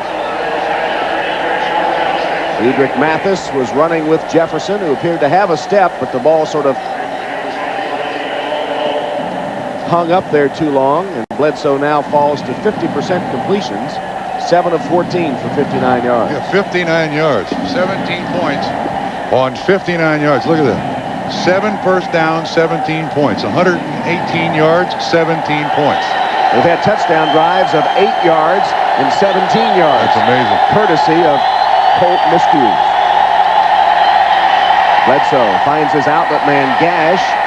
Gash, feet chopping, can get nowhere. Harrod and Morrison combine to take him down.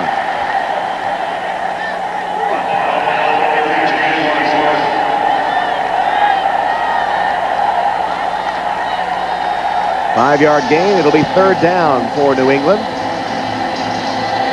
as the Colts get there in nickel defense on the field.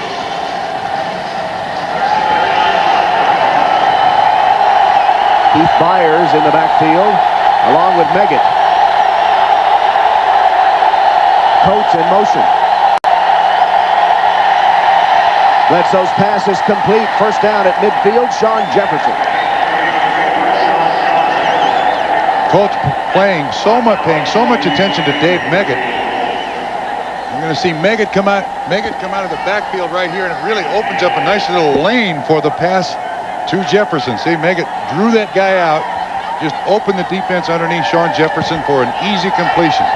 It goes for 10 yards. Eugene Daniel, the tackle, ball resting on the midfield stripe. Draw play, Martin. Hit in the backfield by Bernard Whittington. Took his feet out from under him, and he falls forward for a yard. The Colts have done an excellent job of keeping Curtis Martin in check for the most part. He really hasn't broken a big run. Scored a touchdown, but that was down on the goal line, so the Patriots have had to go almost exclusively with the run. Against Washington, he had, 164, his second best personal performance ever. 10 100-yard rushing games and 22 career starts, and the Colts have controlled Martin. Quick drop, screen, Glenn it is, and Glenn is bumped out of bounds. Let's see the spot of the football. It'll be short of the first down. Ray Buchanan blasted him out of bounds. Looked to me like I saw a pair of hands just kind of flash by there right where Bledsoe was throwing it. And it does go for a completion. So far, the best drive the Patriots have had today, isn't it? It is. As we pointed out earlier, their touchdowns resulting from short drives after turnovers. Third down in the yard, timeout New England. Something that Bledsoe didn't like because he had 10 seconds to get the play off. Instead calls timeout. A big third down play coming up when we return. Hope you'll join us Saturday, 1:30 Eastern Time. Getting the Long Johns packed. Be up in Toronto for the Breeders' Cup at Woodbine Racecourse. First time we've had the Breeders' Cup outside the borders of the United States. 7 races, $11 million. Racing's richest day will see Cigar, one of the all-time greats, in the $4 million Breeders' Cup Classic. 3rd and 1. Bledsoe drops. The fade. Caught by Jefferson. First down New England inside the 20 of the Colts. Boy, what a tough choice of plays. 3rd and short, and you go with the up route. Great pattern run by Sean Jefferson. This is beautifully thrown by Drew Bledsoe. Good separation by Jefferson to get away from the cornerback, Diedrich Mathis. Well, that's a pretty pass. 24-yard gain and a first down New England. That's why you invest all you can around Drew Bledsoe. In years to come, he's going to win more than he's going to lose for you. Curtis Martin breaking free. Down to the 10-yard line. Ray Buchanan trips him up. Got a 9-yard gain on first down. Tom, we're beginning to see the effects of those turnovers, the effect it has on the Colt defense. They're just not quite as up to it right now. They've kind of lost a little confidence. Jim Johnson, the defensive coordinator, his troops have basically done their job at the short field, given New England an awful lot of confidence, and his Colts now are a little discouraged. Again, Curtis Martin on the carry. Not much there this time.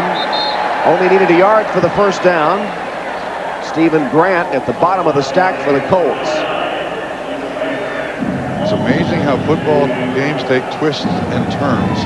As much as the Colts dominated the first quarter and a half of this football game, you put the ball on the ground, you allow the other team in, and give them some confidence. And Lindy Infanti's looking at the deployed defense there on Polaroid pictures to try to help him with what his offense is going to do. My best suggestion is just hang on to the football. Yep. It's going to be third down and a yard. Tight formation. Martin, he's got the first down to the 5-yard line. First and goal, New England. So much of playing professional sports is emotion. So much of professional sports is just having confidence in if you do your job on your side of the ball, the other side of the ball will do their job. Well, the offense and the fumbles by Harrison and Gross have really sapped the confidence of this Colts defense. 10th play of the drive coming up. Best drive of the day for New England. First and goal from the 5 of the Colts. Curtis Martin, the workhorse, cuts it back into the end zone for the touchdown. Pretty. Play not designed to go to that side. Curtis Martin's great athletic ability.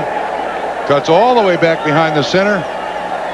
That's the stuff you can't teach. Coaches try to take credit for it, but watch the way he makes the circle and goes back away from all of the pressure. That move right there.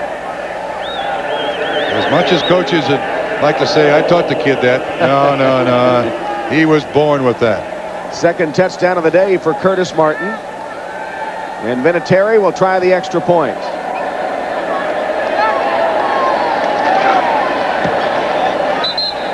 And it's good. So the Patriots finally have it going. A 10-play, 65-yard drive. Curtis Martin carries it across. The extra point makes it 23-6.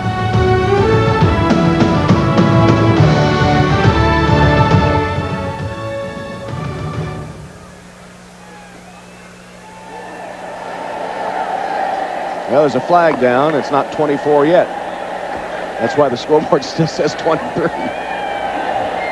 Long discussion, too. It looks like there's going to be something assessed on the kickoff. I didn't even see the flag, to be honest. There it is. Bucky saw it. Yeah, that's definitely a flag. I still don't see it on the field. It's down here in front of the marker, the sideline crew. Here's the call. Offsides by the defense. The kick is good. Administered on the kickoff. And now it's 24-6. And now, as planned earlier, we'll take our break. And officially it is 24-6. Thanks, Mr. Flag. Can Captain Comeback work his magic one more time? He's got his work cut out for him. Colts trailing the Patriots 24-6. 1:57 left in the third.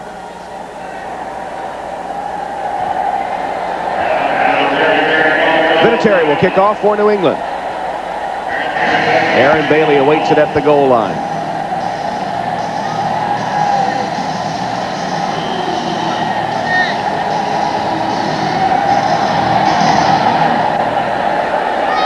Odd-looking kick, which bounces to Bailey at the 2. Aaron Bailey tripped up short of the 25-yard line. Teddy Bruschi with another special teams tackle. 24-6. We'll take a break. 24-6 deep in the third. Many Colts fans think that's their presidential candidate, Captain Comeback Jim Harbaugh. And tonight on Dateline, what do Americans really want in a president? JFK Jr. and George Magazine join forces with Dateline to find the ideal candidate. Who is he? You may not know him, but our polls say you want him. Watch Dateline Sunday later tonight on NBC. And number 4 for president indeed, but he's going to have to pull this one out to keep his candidacy viable. Tony Mandrich replaces Jason Matthews at right tackle on this drive.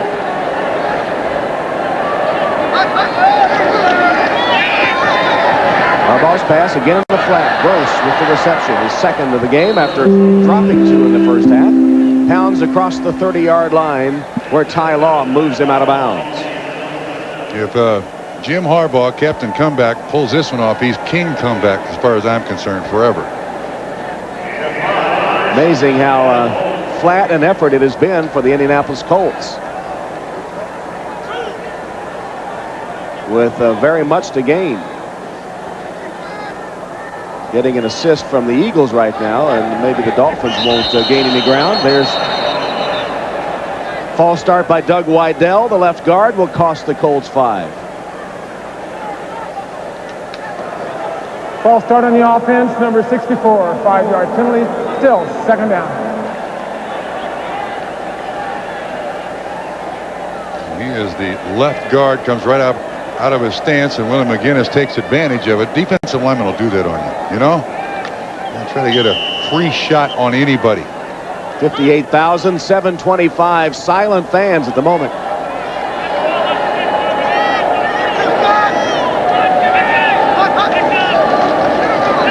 Play action fake. Harbaugh's in trouble. And Warren has it short hopping as Harbaugh went down under the rush by Chris Slade. Patriots defense beginning to take control here a little bit. Their choice has been a 5 defensive back set, a 4-man rush and 2 linebackers.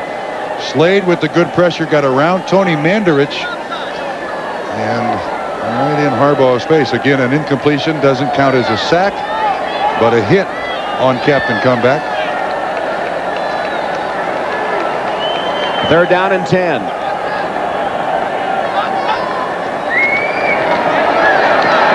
Harbaugh has time here. And it's complete to Stabline. Brian Stabline, by about a yard, has enough for the first down in front of Otis, my man Smith. Yeah, Otis, my man Smith, when he was with the Jets, he made some comments about Jim Harbaugh. He said, Harbaugh can't beat you. The Colts can't beat you. Well, he did. And he's released, picked up by New England. Here's Otis, my man Smith again. Stabline with the first down, keeps the drive alive. Hey, Otis, my man Smith. That's what Harbaugh called him, and had the last laugh in that game, may not in this one. Again with time, Gross on the reception for about 5, wrapped up by Todd Collins. Yeah, Gross must have gone in at halftime and put his hands on right. Got that stickum. Well, maybe he had his palms out in the first half. Got them palms in now. They're working a lot better. Final seconds of the 3rd quarter.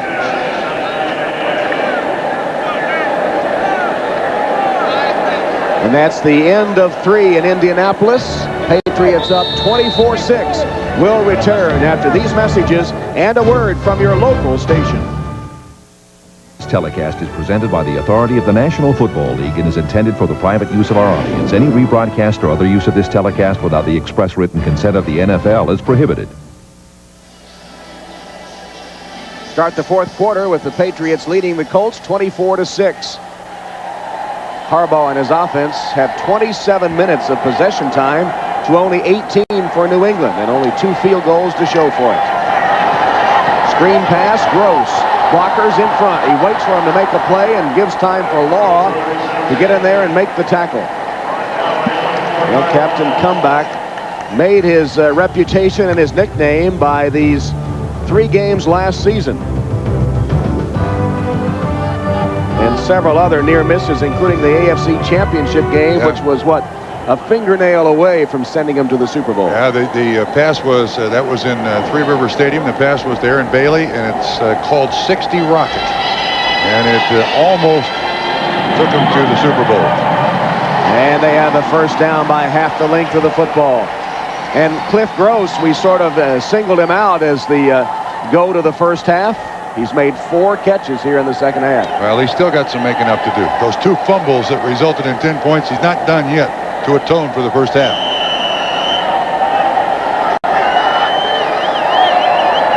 Ball just across the Indianapolis 45. Play action fake. First down pass. Harbaugh behind Dilger, and a flag comes flying. Vernon Lewis with interference on Ken Dilger. Now that's the defensive adjustment that Al Groh and the Patriots have made in this second half. They've gone an awful lot with the 5 defensive back set, and you're going to see Lewis hook up here with Ken Dilger. Now, if Lewis is looking back at the ball, they'll allow that contact, but because he was staring right into the eyes of Ken Dilger, they get the flag and the automatic first down. It amounts to a 20-yard penalty on the interference and gives Indianapolis a first down at the 34-yard line of New England as Parcells argues to no avail.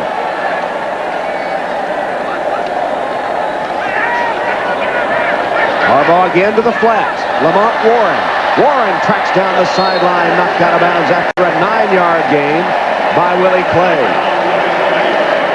Well, some life back in this offense a little bit, as long as they can hang on to the football. Again, the outlet receiver out in the flat zone. You see the linebackers dropping, watching the quarterback's eyes. Very soft over there on that side. Lewis again, 43, the closest man, along with Clay, knocks him out. 2nd and 1. See if he goes for the end zone. No, they'll run with Warren, and he has the first down just short of the 20-yard line. Todd Collins tripping up Lamont Warren. But after he had picked up another Indianapolis first down. Well, drive started at the Colt 25. Well sustained here, but in the first half we saw him down in this area 4 times. They came away with just 2 field goals.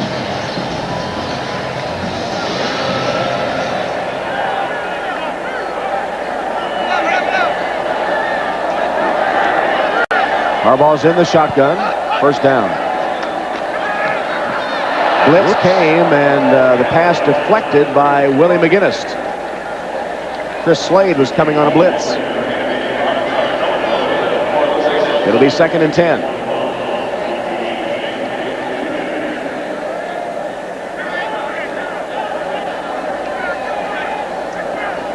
And here come the extra DBs in the ball game now for the Patriots. See if they got 7. 4.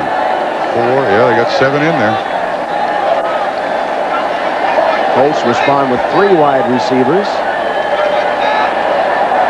Shotgun formation. Harbaugh hit as he released it by Chris Slade, who was coming again. Got a hand on Harbaugh's passing arm just as he tried to deliver the football. Slade got around to Troy Auzine that time. Good speed rush. You're going to see the top of the screen here. Slade just come right around Troy Auzine. Gets his arm. Auzine loses his feet. And Slade right there to disrupt the pass and just drop it down on the ground. Harbaugh knows if I got protection, that's a complete pass. Harbaugh's hit 26 of 41, 223 yards, with no touchdowns. Chased from the pocket. Slade's after him. He heaves it downfield. Dawkins can't get there. This is going to happen again. Down here in the 20-yard line, and all they come out with is a field goal.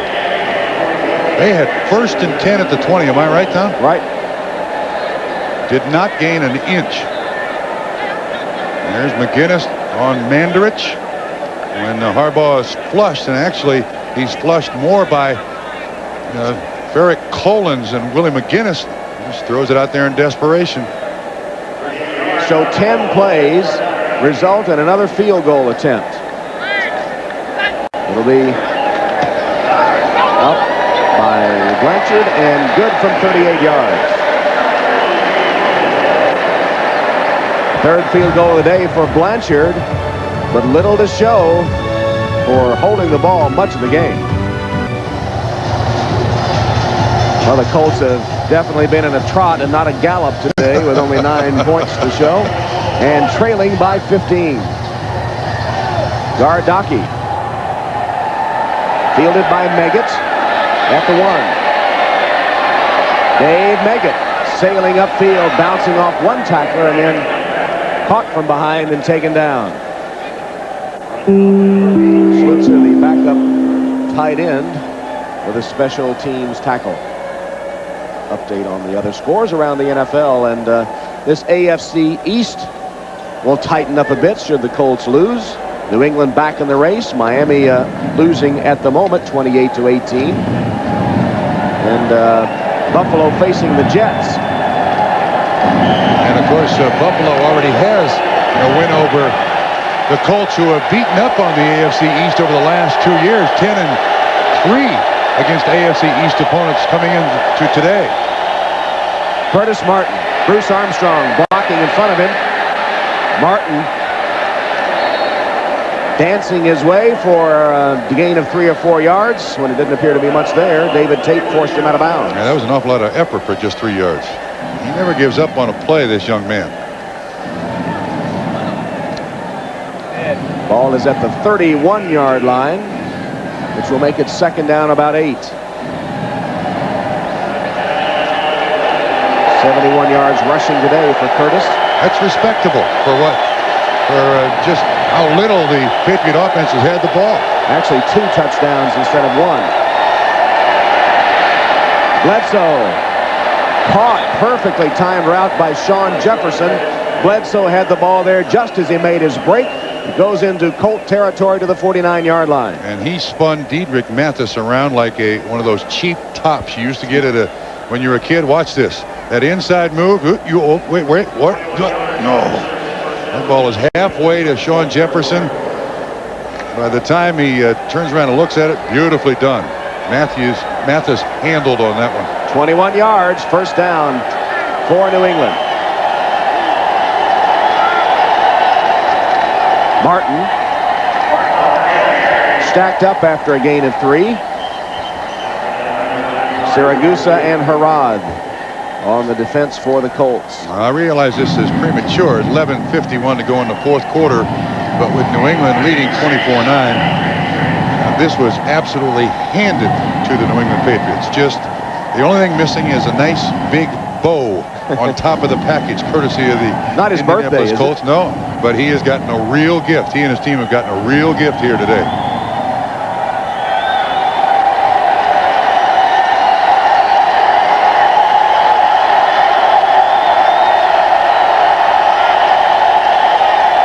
Play action fake to Martin. Bledsoe throws it away. Jefferson closest to it, but he was pretty well covered by Ray Buchanan.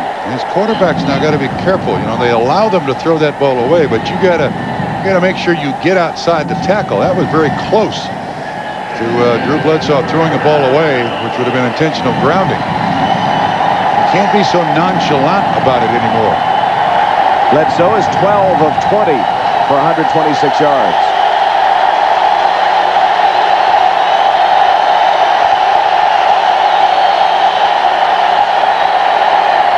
Pass is caught.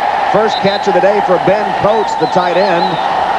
And spot of the football, fairly generous. Gives him a first down. That is really generous.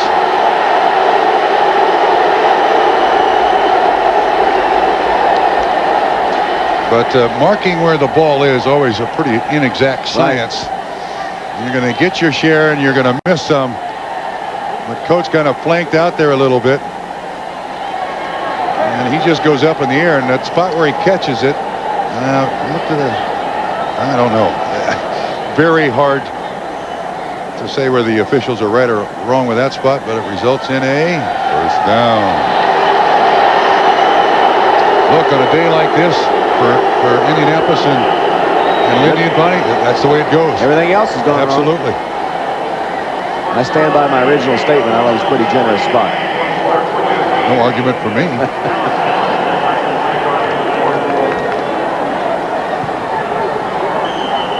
Parcells and company needed this win, and they're leading 24-9. Officially a 7-yard gain on the completion to Ben Coates.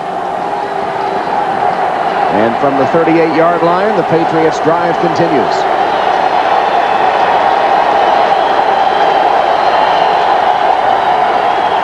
Curtis Martin bounces to the outside.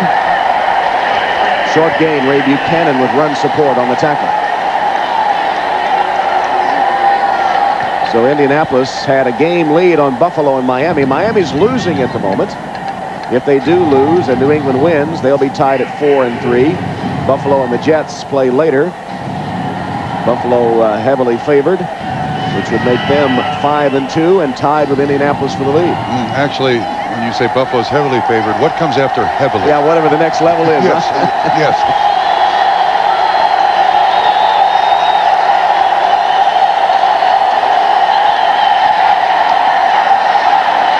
Reception made by Sean Jefferson. He'll have another first down.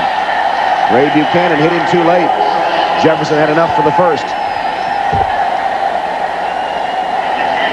Smiles all over the place for the Patriots. Buchanan has been worked on today by these Patriot receivers. This is the 5th catch by Jefferson for 80 yards. Again, well thrown by Bledsoe, and Jefferson coming back for the football. It looks like it's a 27 or 28. Certainly enough for the first down. And the flag flying in. What's that for? Nothing Not happened sure, anywhere. Yeah, nothing was going on. Ernie Franz, the line judge. There may be a penalty on the Indianapolis bench. That's what I thought too. Maybe Franz, the line judge, was right in front of the bench. And Richard Dent was very vocal on that spot of the coach catch for the Unsportsmanlike first down. conduct on the bench of Indianapolis. 15 yards, half the distance to the goal. First down. And our man down on the field says it was Richard Dent. The bench identified generally as the culprit, unsportsmanlike conduct, half the distance penalty. It kind of fits. Yep. I mean, it just Perfect. Yep. Why not? Eerie similarity today between the game we did yesterday, Notre Dame and Air Force, how the Irish completely flat, and the Colts matched in ineptitude generally by New England early in the game. New England's been the one to right its ship and on verge of getting the victory. Martin. Tony Siragusa first to make contact. Yeah, maybe it's the state of Indiana. I mean, I'm not sure what's going on. It's beautiful in Indiana with the fall colors, but maybe mines are elsewhere. Yes, absolutely. I know the Colts are not in the midterm like the Notre Dame Irish. That's no excuse.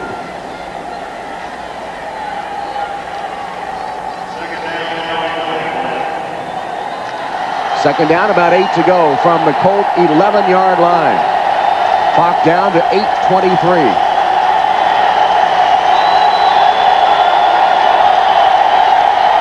Martin hit in the backfield, got away, but then is taken down for good by Stephen Grant. First to hit him was Diedrich Mathis. Jason Belser.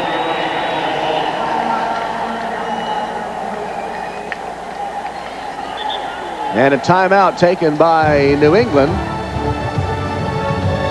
8:09 left. It's 24-9. The NFL on NBC is brought to you by Domino's Pizza. Call now to enjoy a hot and delicious Domino's Pizza during the game. For hot and wow, call Domino's now.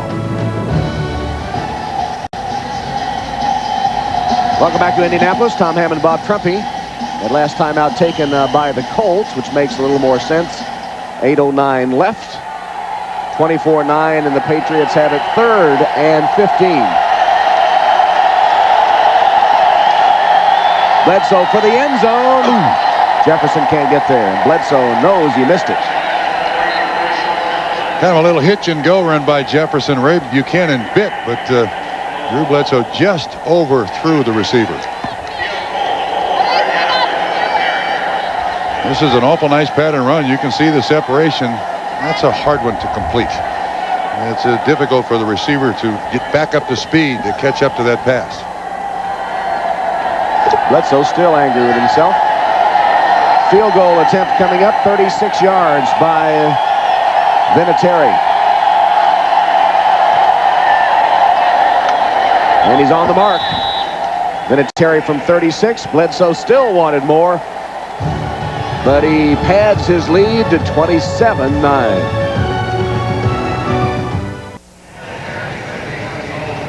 Frustration on the Colts sideline.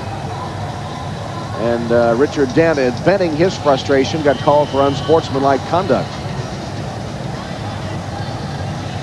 Vinatieri's kick to Aaron Bailey.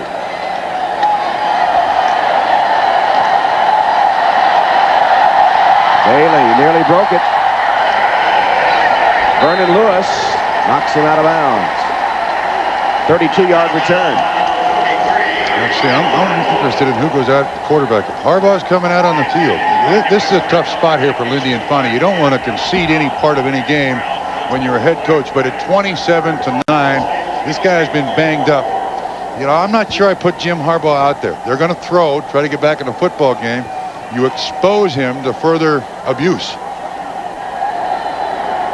But in effect, wouldn't that be waving the white flag? Yes, absolutely. That's the dilemma.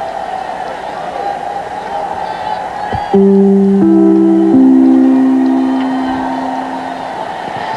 the other scores as Harbaugh finds Bailey for a moment, and Bailey lets it go right through his fingers. Chris Slade, as has been the case most of the afternoon, put the pressure on Harbaugh. How many drops has he had today? Too many. Way too many. I mean, that was laces up right in the hands. There's Paul Justin on the sideline. It's one of the unfortunate things about being a backup quarterback is sometimes it's mop-up duty, and he may be called on here shortly. 7:46 left in the game.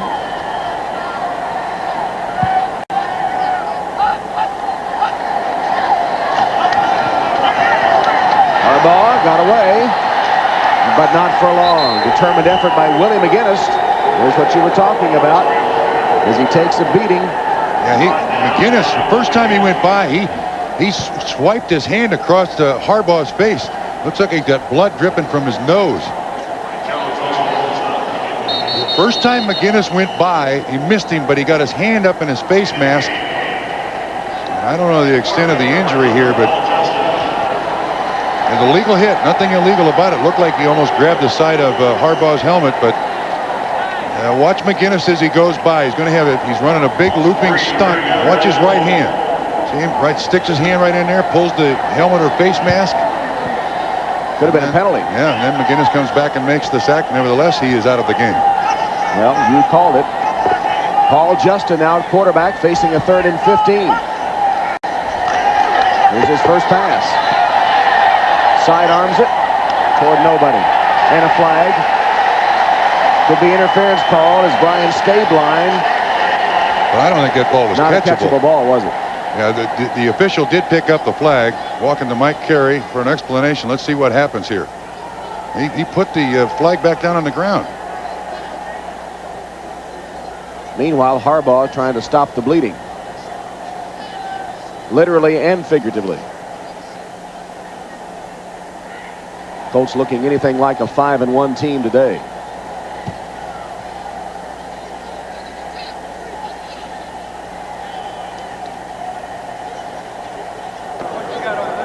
Illegal contact on the defense, number 24. 5-yard penalty, automatic. First down. Law called for the illegal contact. That may account for disregarding whether the ball is catchable or not. But you're right. But the bleeding in Jim Harbaugh's nose started just a few moments ago. The bleeding for the Colts started a couple of hours ago. Yep. And the ironic part of it is that the Patriots were worse than they were to start the game. One team recovered its equilibrium, one did not. And Harbaugh is leaving the field. Yeah, probably going to have his nose set.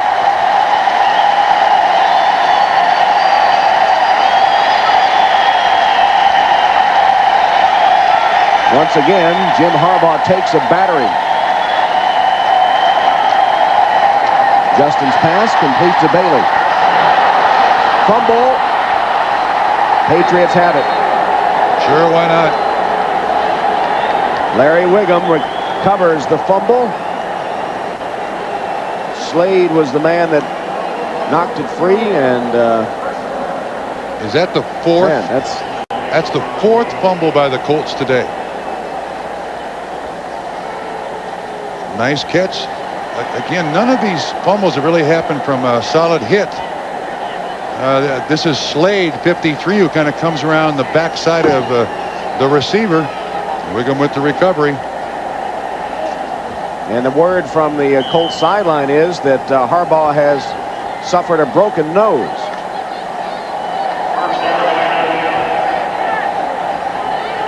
It has been an afternoon to forget for the Indianapolis Colts. Curtis Martin got a yard.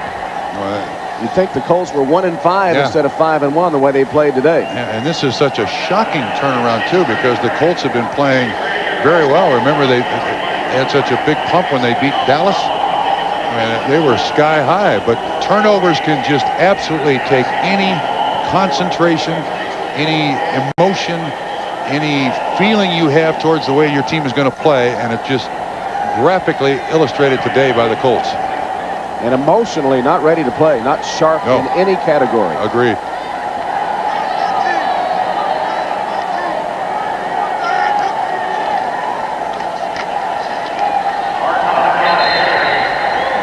Curtis Martin again, stopped by Jeff Perron. And Indianapolis takes a timeout. Clock stops, 6:12 left. But probably too late for the Indianapolis Colts, down 27-9.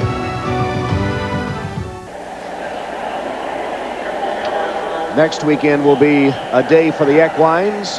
Today definitely was not. Those Colts, minus Marshall Faulk, played miserably. And sitting with Cliff Gross there trying to console him and the 2 fumbles that he had. Marvin Harrison had one on a punt return, and that was the spark for New England.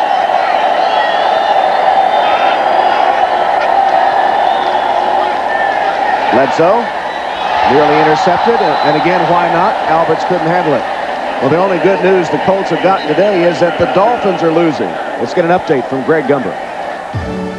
All right, Tom, any Miami comeback hopes have been dashed by this play. Ricky Waters takes the handoff and goes 49 yards for a touchdown. He has a career-high 164 on the day. The Eagles have all but put this one away. They're in the 4th quarter. It's a 35-21 lead. The Eagles over the Dolphins, Tom. All right, thank you, Greg. Ray Buchanan is deep now for the Colts for the first time as Tupa is ready to punt.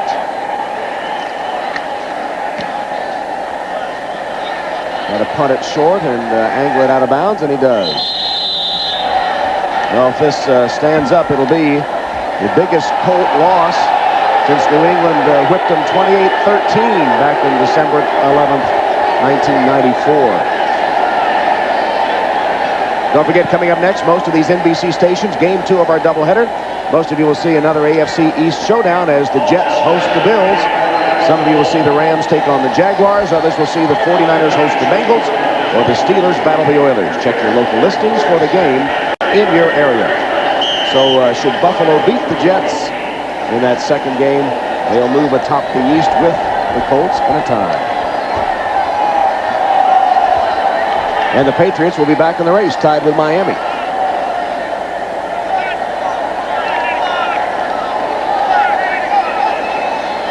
Paul Justin, the quarterback.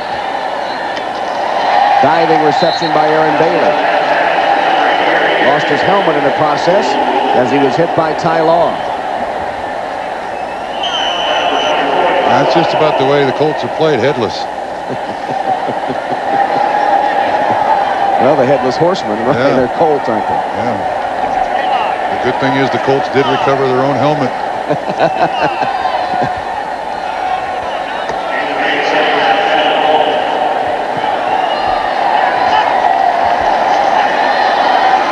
Justin rolls for time.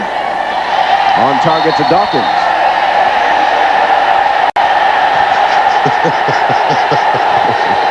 Kevin Smolin, our producer, wonders why the long face.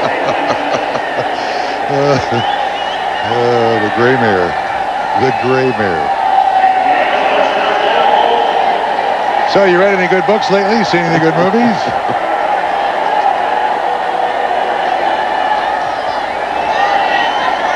A performance like this is not going to pump attendance here in Indianapolis, which is something they've had trouble with. And the stand's half empty now. Who could blame him? Justin, sidearm, completion, stayed line. First down. Yeah, but the official rules him inbounds, so the clock keeps running. Thank goodness. Yeah. Merciful. Actually, you know, this is not a bad Colts offensive performance if you take away the turnovers, which you can't. Right.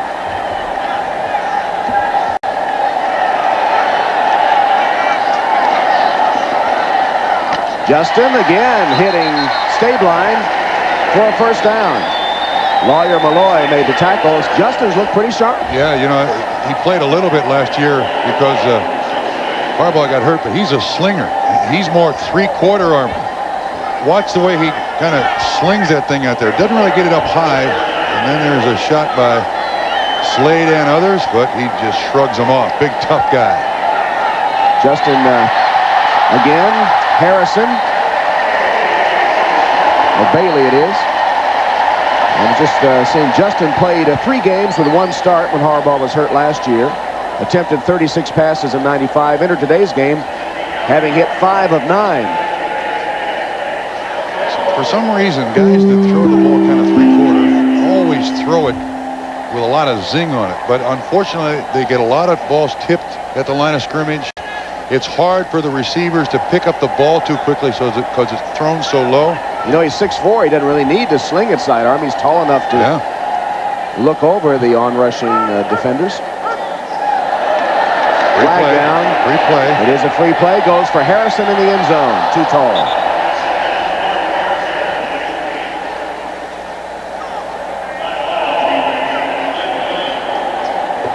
Starting to be a big echo in here from the PA announcer. Did you notice that? Offside on the defense, number 74. 5-yard penalty. It remains. Chris Sullivan offside.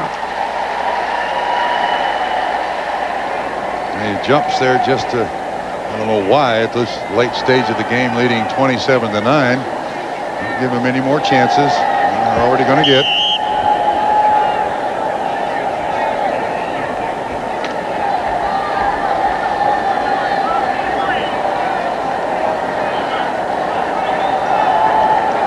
First and 5.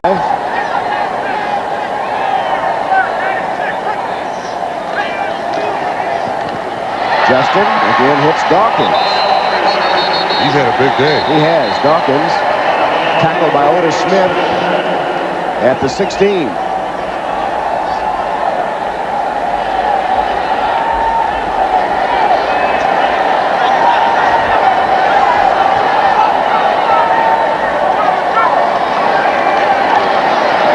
Justin sacked this time.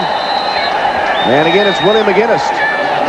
Well, he and Slade have spent a lot of time in the backfield of the Colts today. And now the Colts have to really worry because this was not a big pass rush defense. And the New England Patriots have put just as much pressure on the Colts as everybody else has they've played. Down around the legs.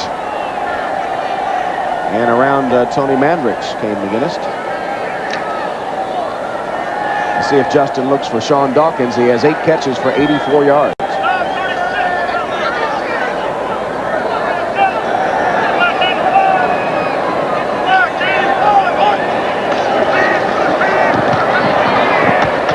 Whips it complete. Bailey is to the 12-yard line. Tripped up by Scooter Magruder. Yeah, well, with the prevent defense, Magruder, okay. With the prevent defense now here for the New England Patriots, hey, they'll give them a touchdown, no problem. Just make it as slow as possible. Scooter Magruder came into this game having watched a lot of tape. He owns a video store. You're saying not necessarily football? Well, he won't watch this one. Well, no, he will watch this one.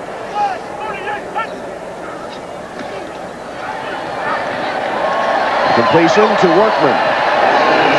Dragged down by the jersey. There's a flag. Willie Clay dragged him down. That's a pretty good tackle. If he doesn't, I think Workman's in the end zone.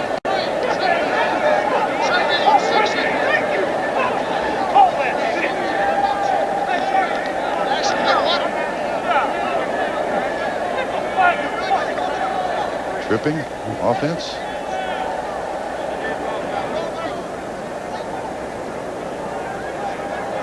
Well, the Colts have not penetrated the end zone all day. Just when it appeared they might late in the game.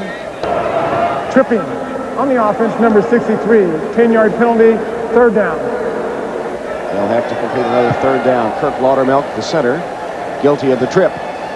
Actually, he should be forgiven for that. This is probably going to be Kirk's last year. Played 12, and his entire career has been on AstroTurf. Played all those years with Minnesota in a dome, comes to Indianapolis in a dome. Hey, they should allow him a trip now and then. Back out of the red zone now, having been in it for the 5th time in the game with no touchdowns to show for it.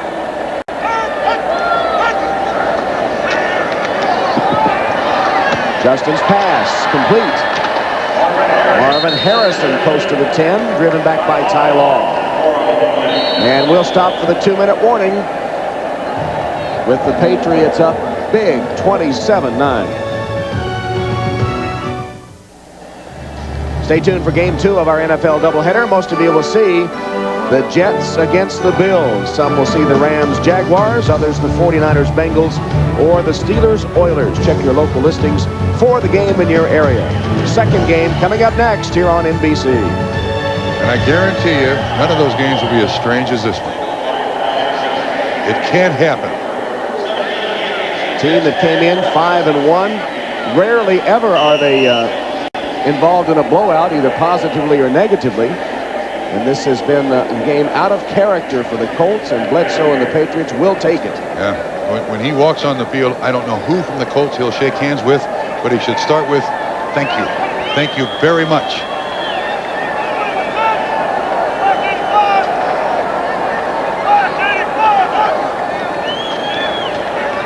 Justin, that's the first pass he's missed. He had hit his first 9 before he threw that one behind Marvin Harrison.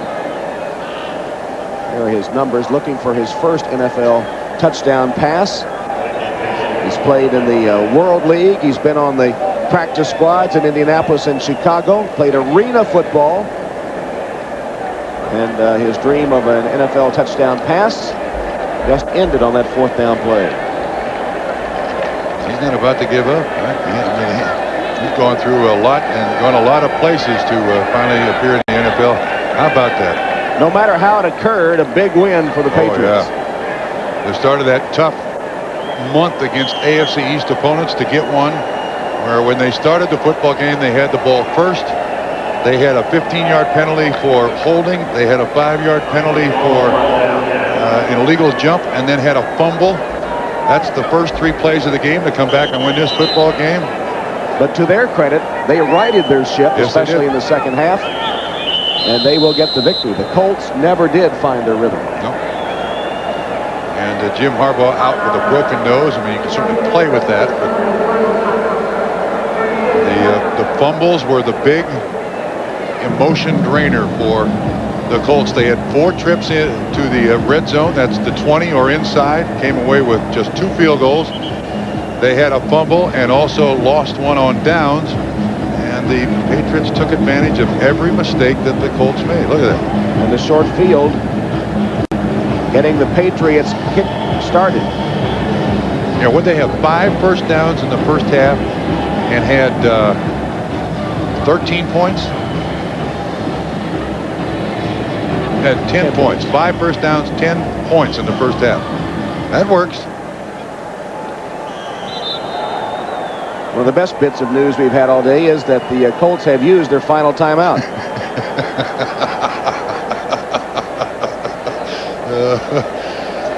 We'd like to get you on to the second game. Tony Mandarich.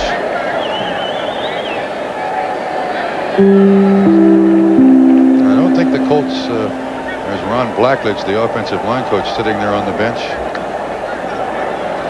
I don't think the Colts suffered any big injuries today, so that's a plus. A broken nose, that's nothing. And hopefully the game off will get Marshall Faulk time to heal his toe.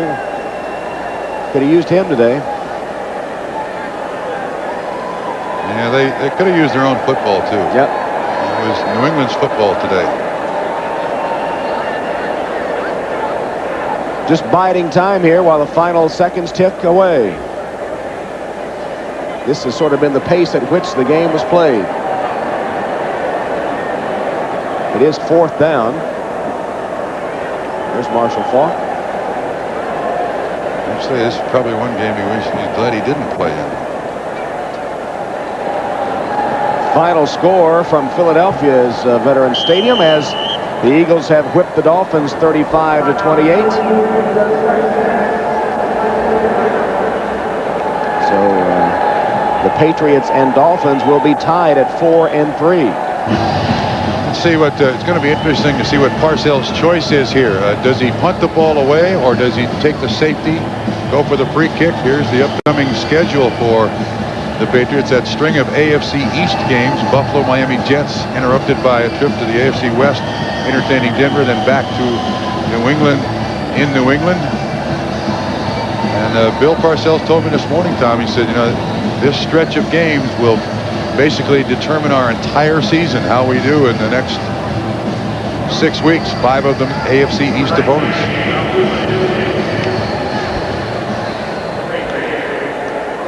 Tupa will punt from his own end zone with 24 seconds left. Colts will fall to 5-2. Patriots will be 4-3.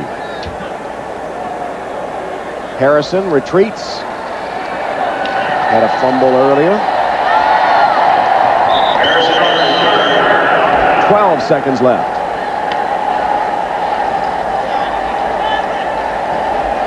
Well, there are not many times in the NFL when you get a gift. And the New England Patriots are the recipient of a huge gift here, courtesy of the Colts. And Bill Parcells knows that well and good. Points up the fact again that got to be ready to play every week. And turnovers kill you. Under any and all circumstances, they just kill you.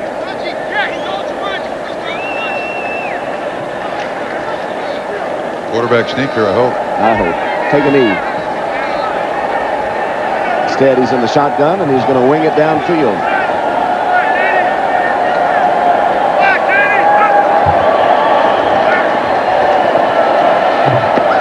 Actually, a screen pass to Workman.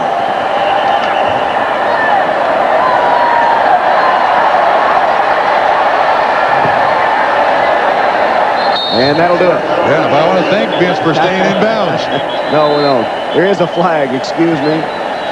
There is a flag down. Personal foul, roughing the passer, 15 yards. The game will be extended by 1 play. The game cannot end on a defensive penalty. And roughing the passer, Paul Justin, will give the Colts 1 more play. I think it was on Willie McGinnis.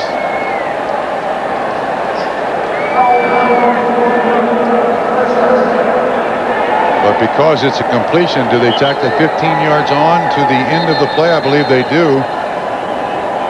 And Paul Justin, trying to challenge the defensive end. That's not smart. I don't care how many leagues you played in. That's not smart. You do play again.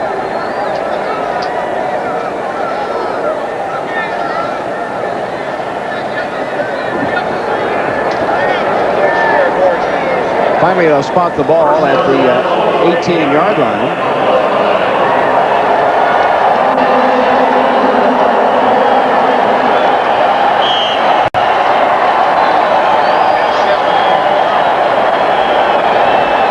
And barring another penalty or a touchdown, this will be the final play.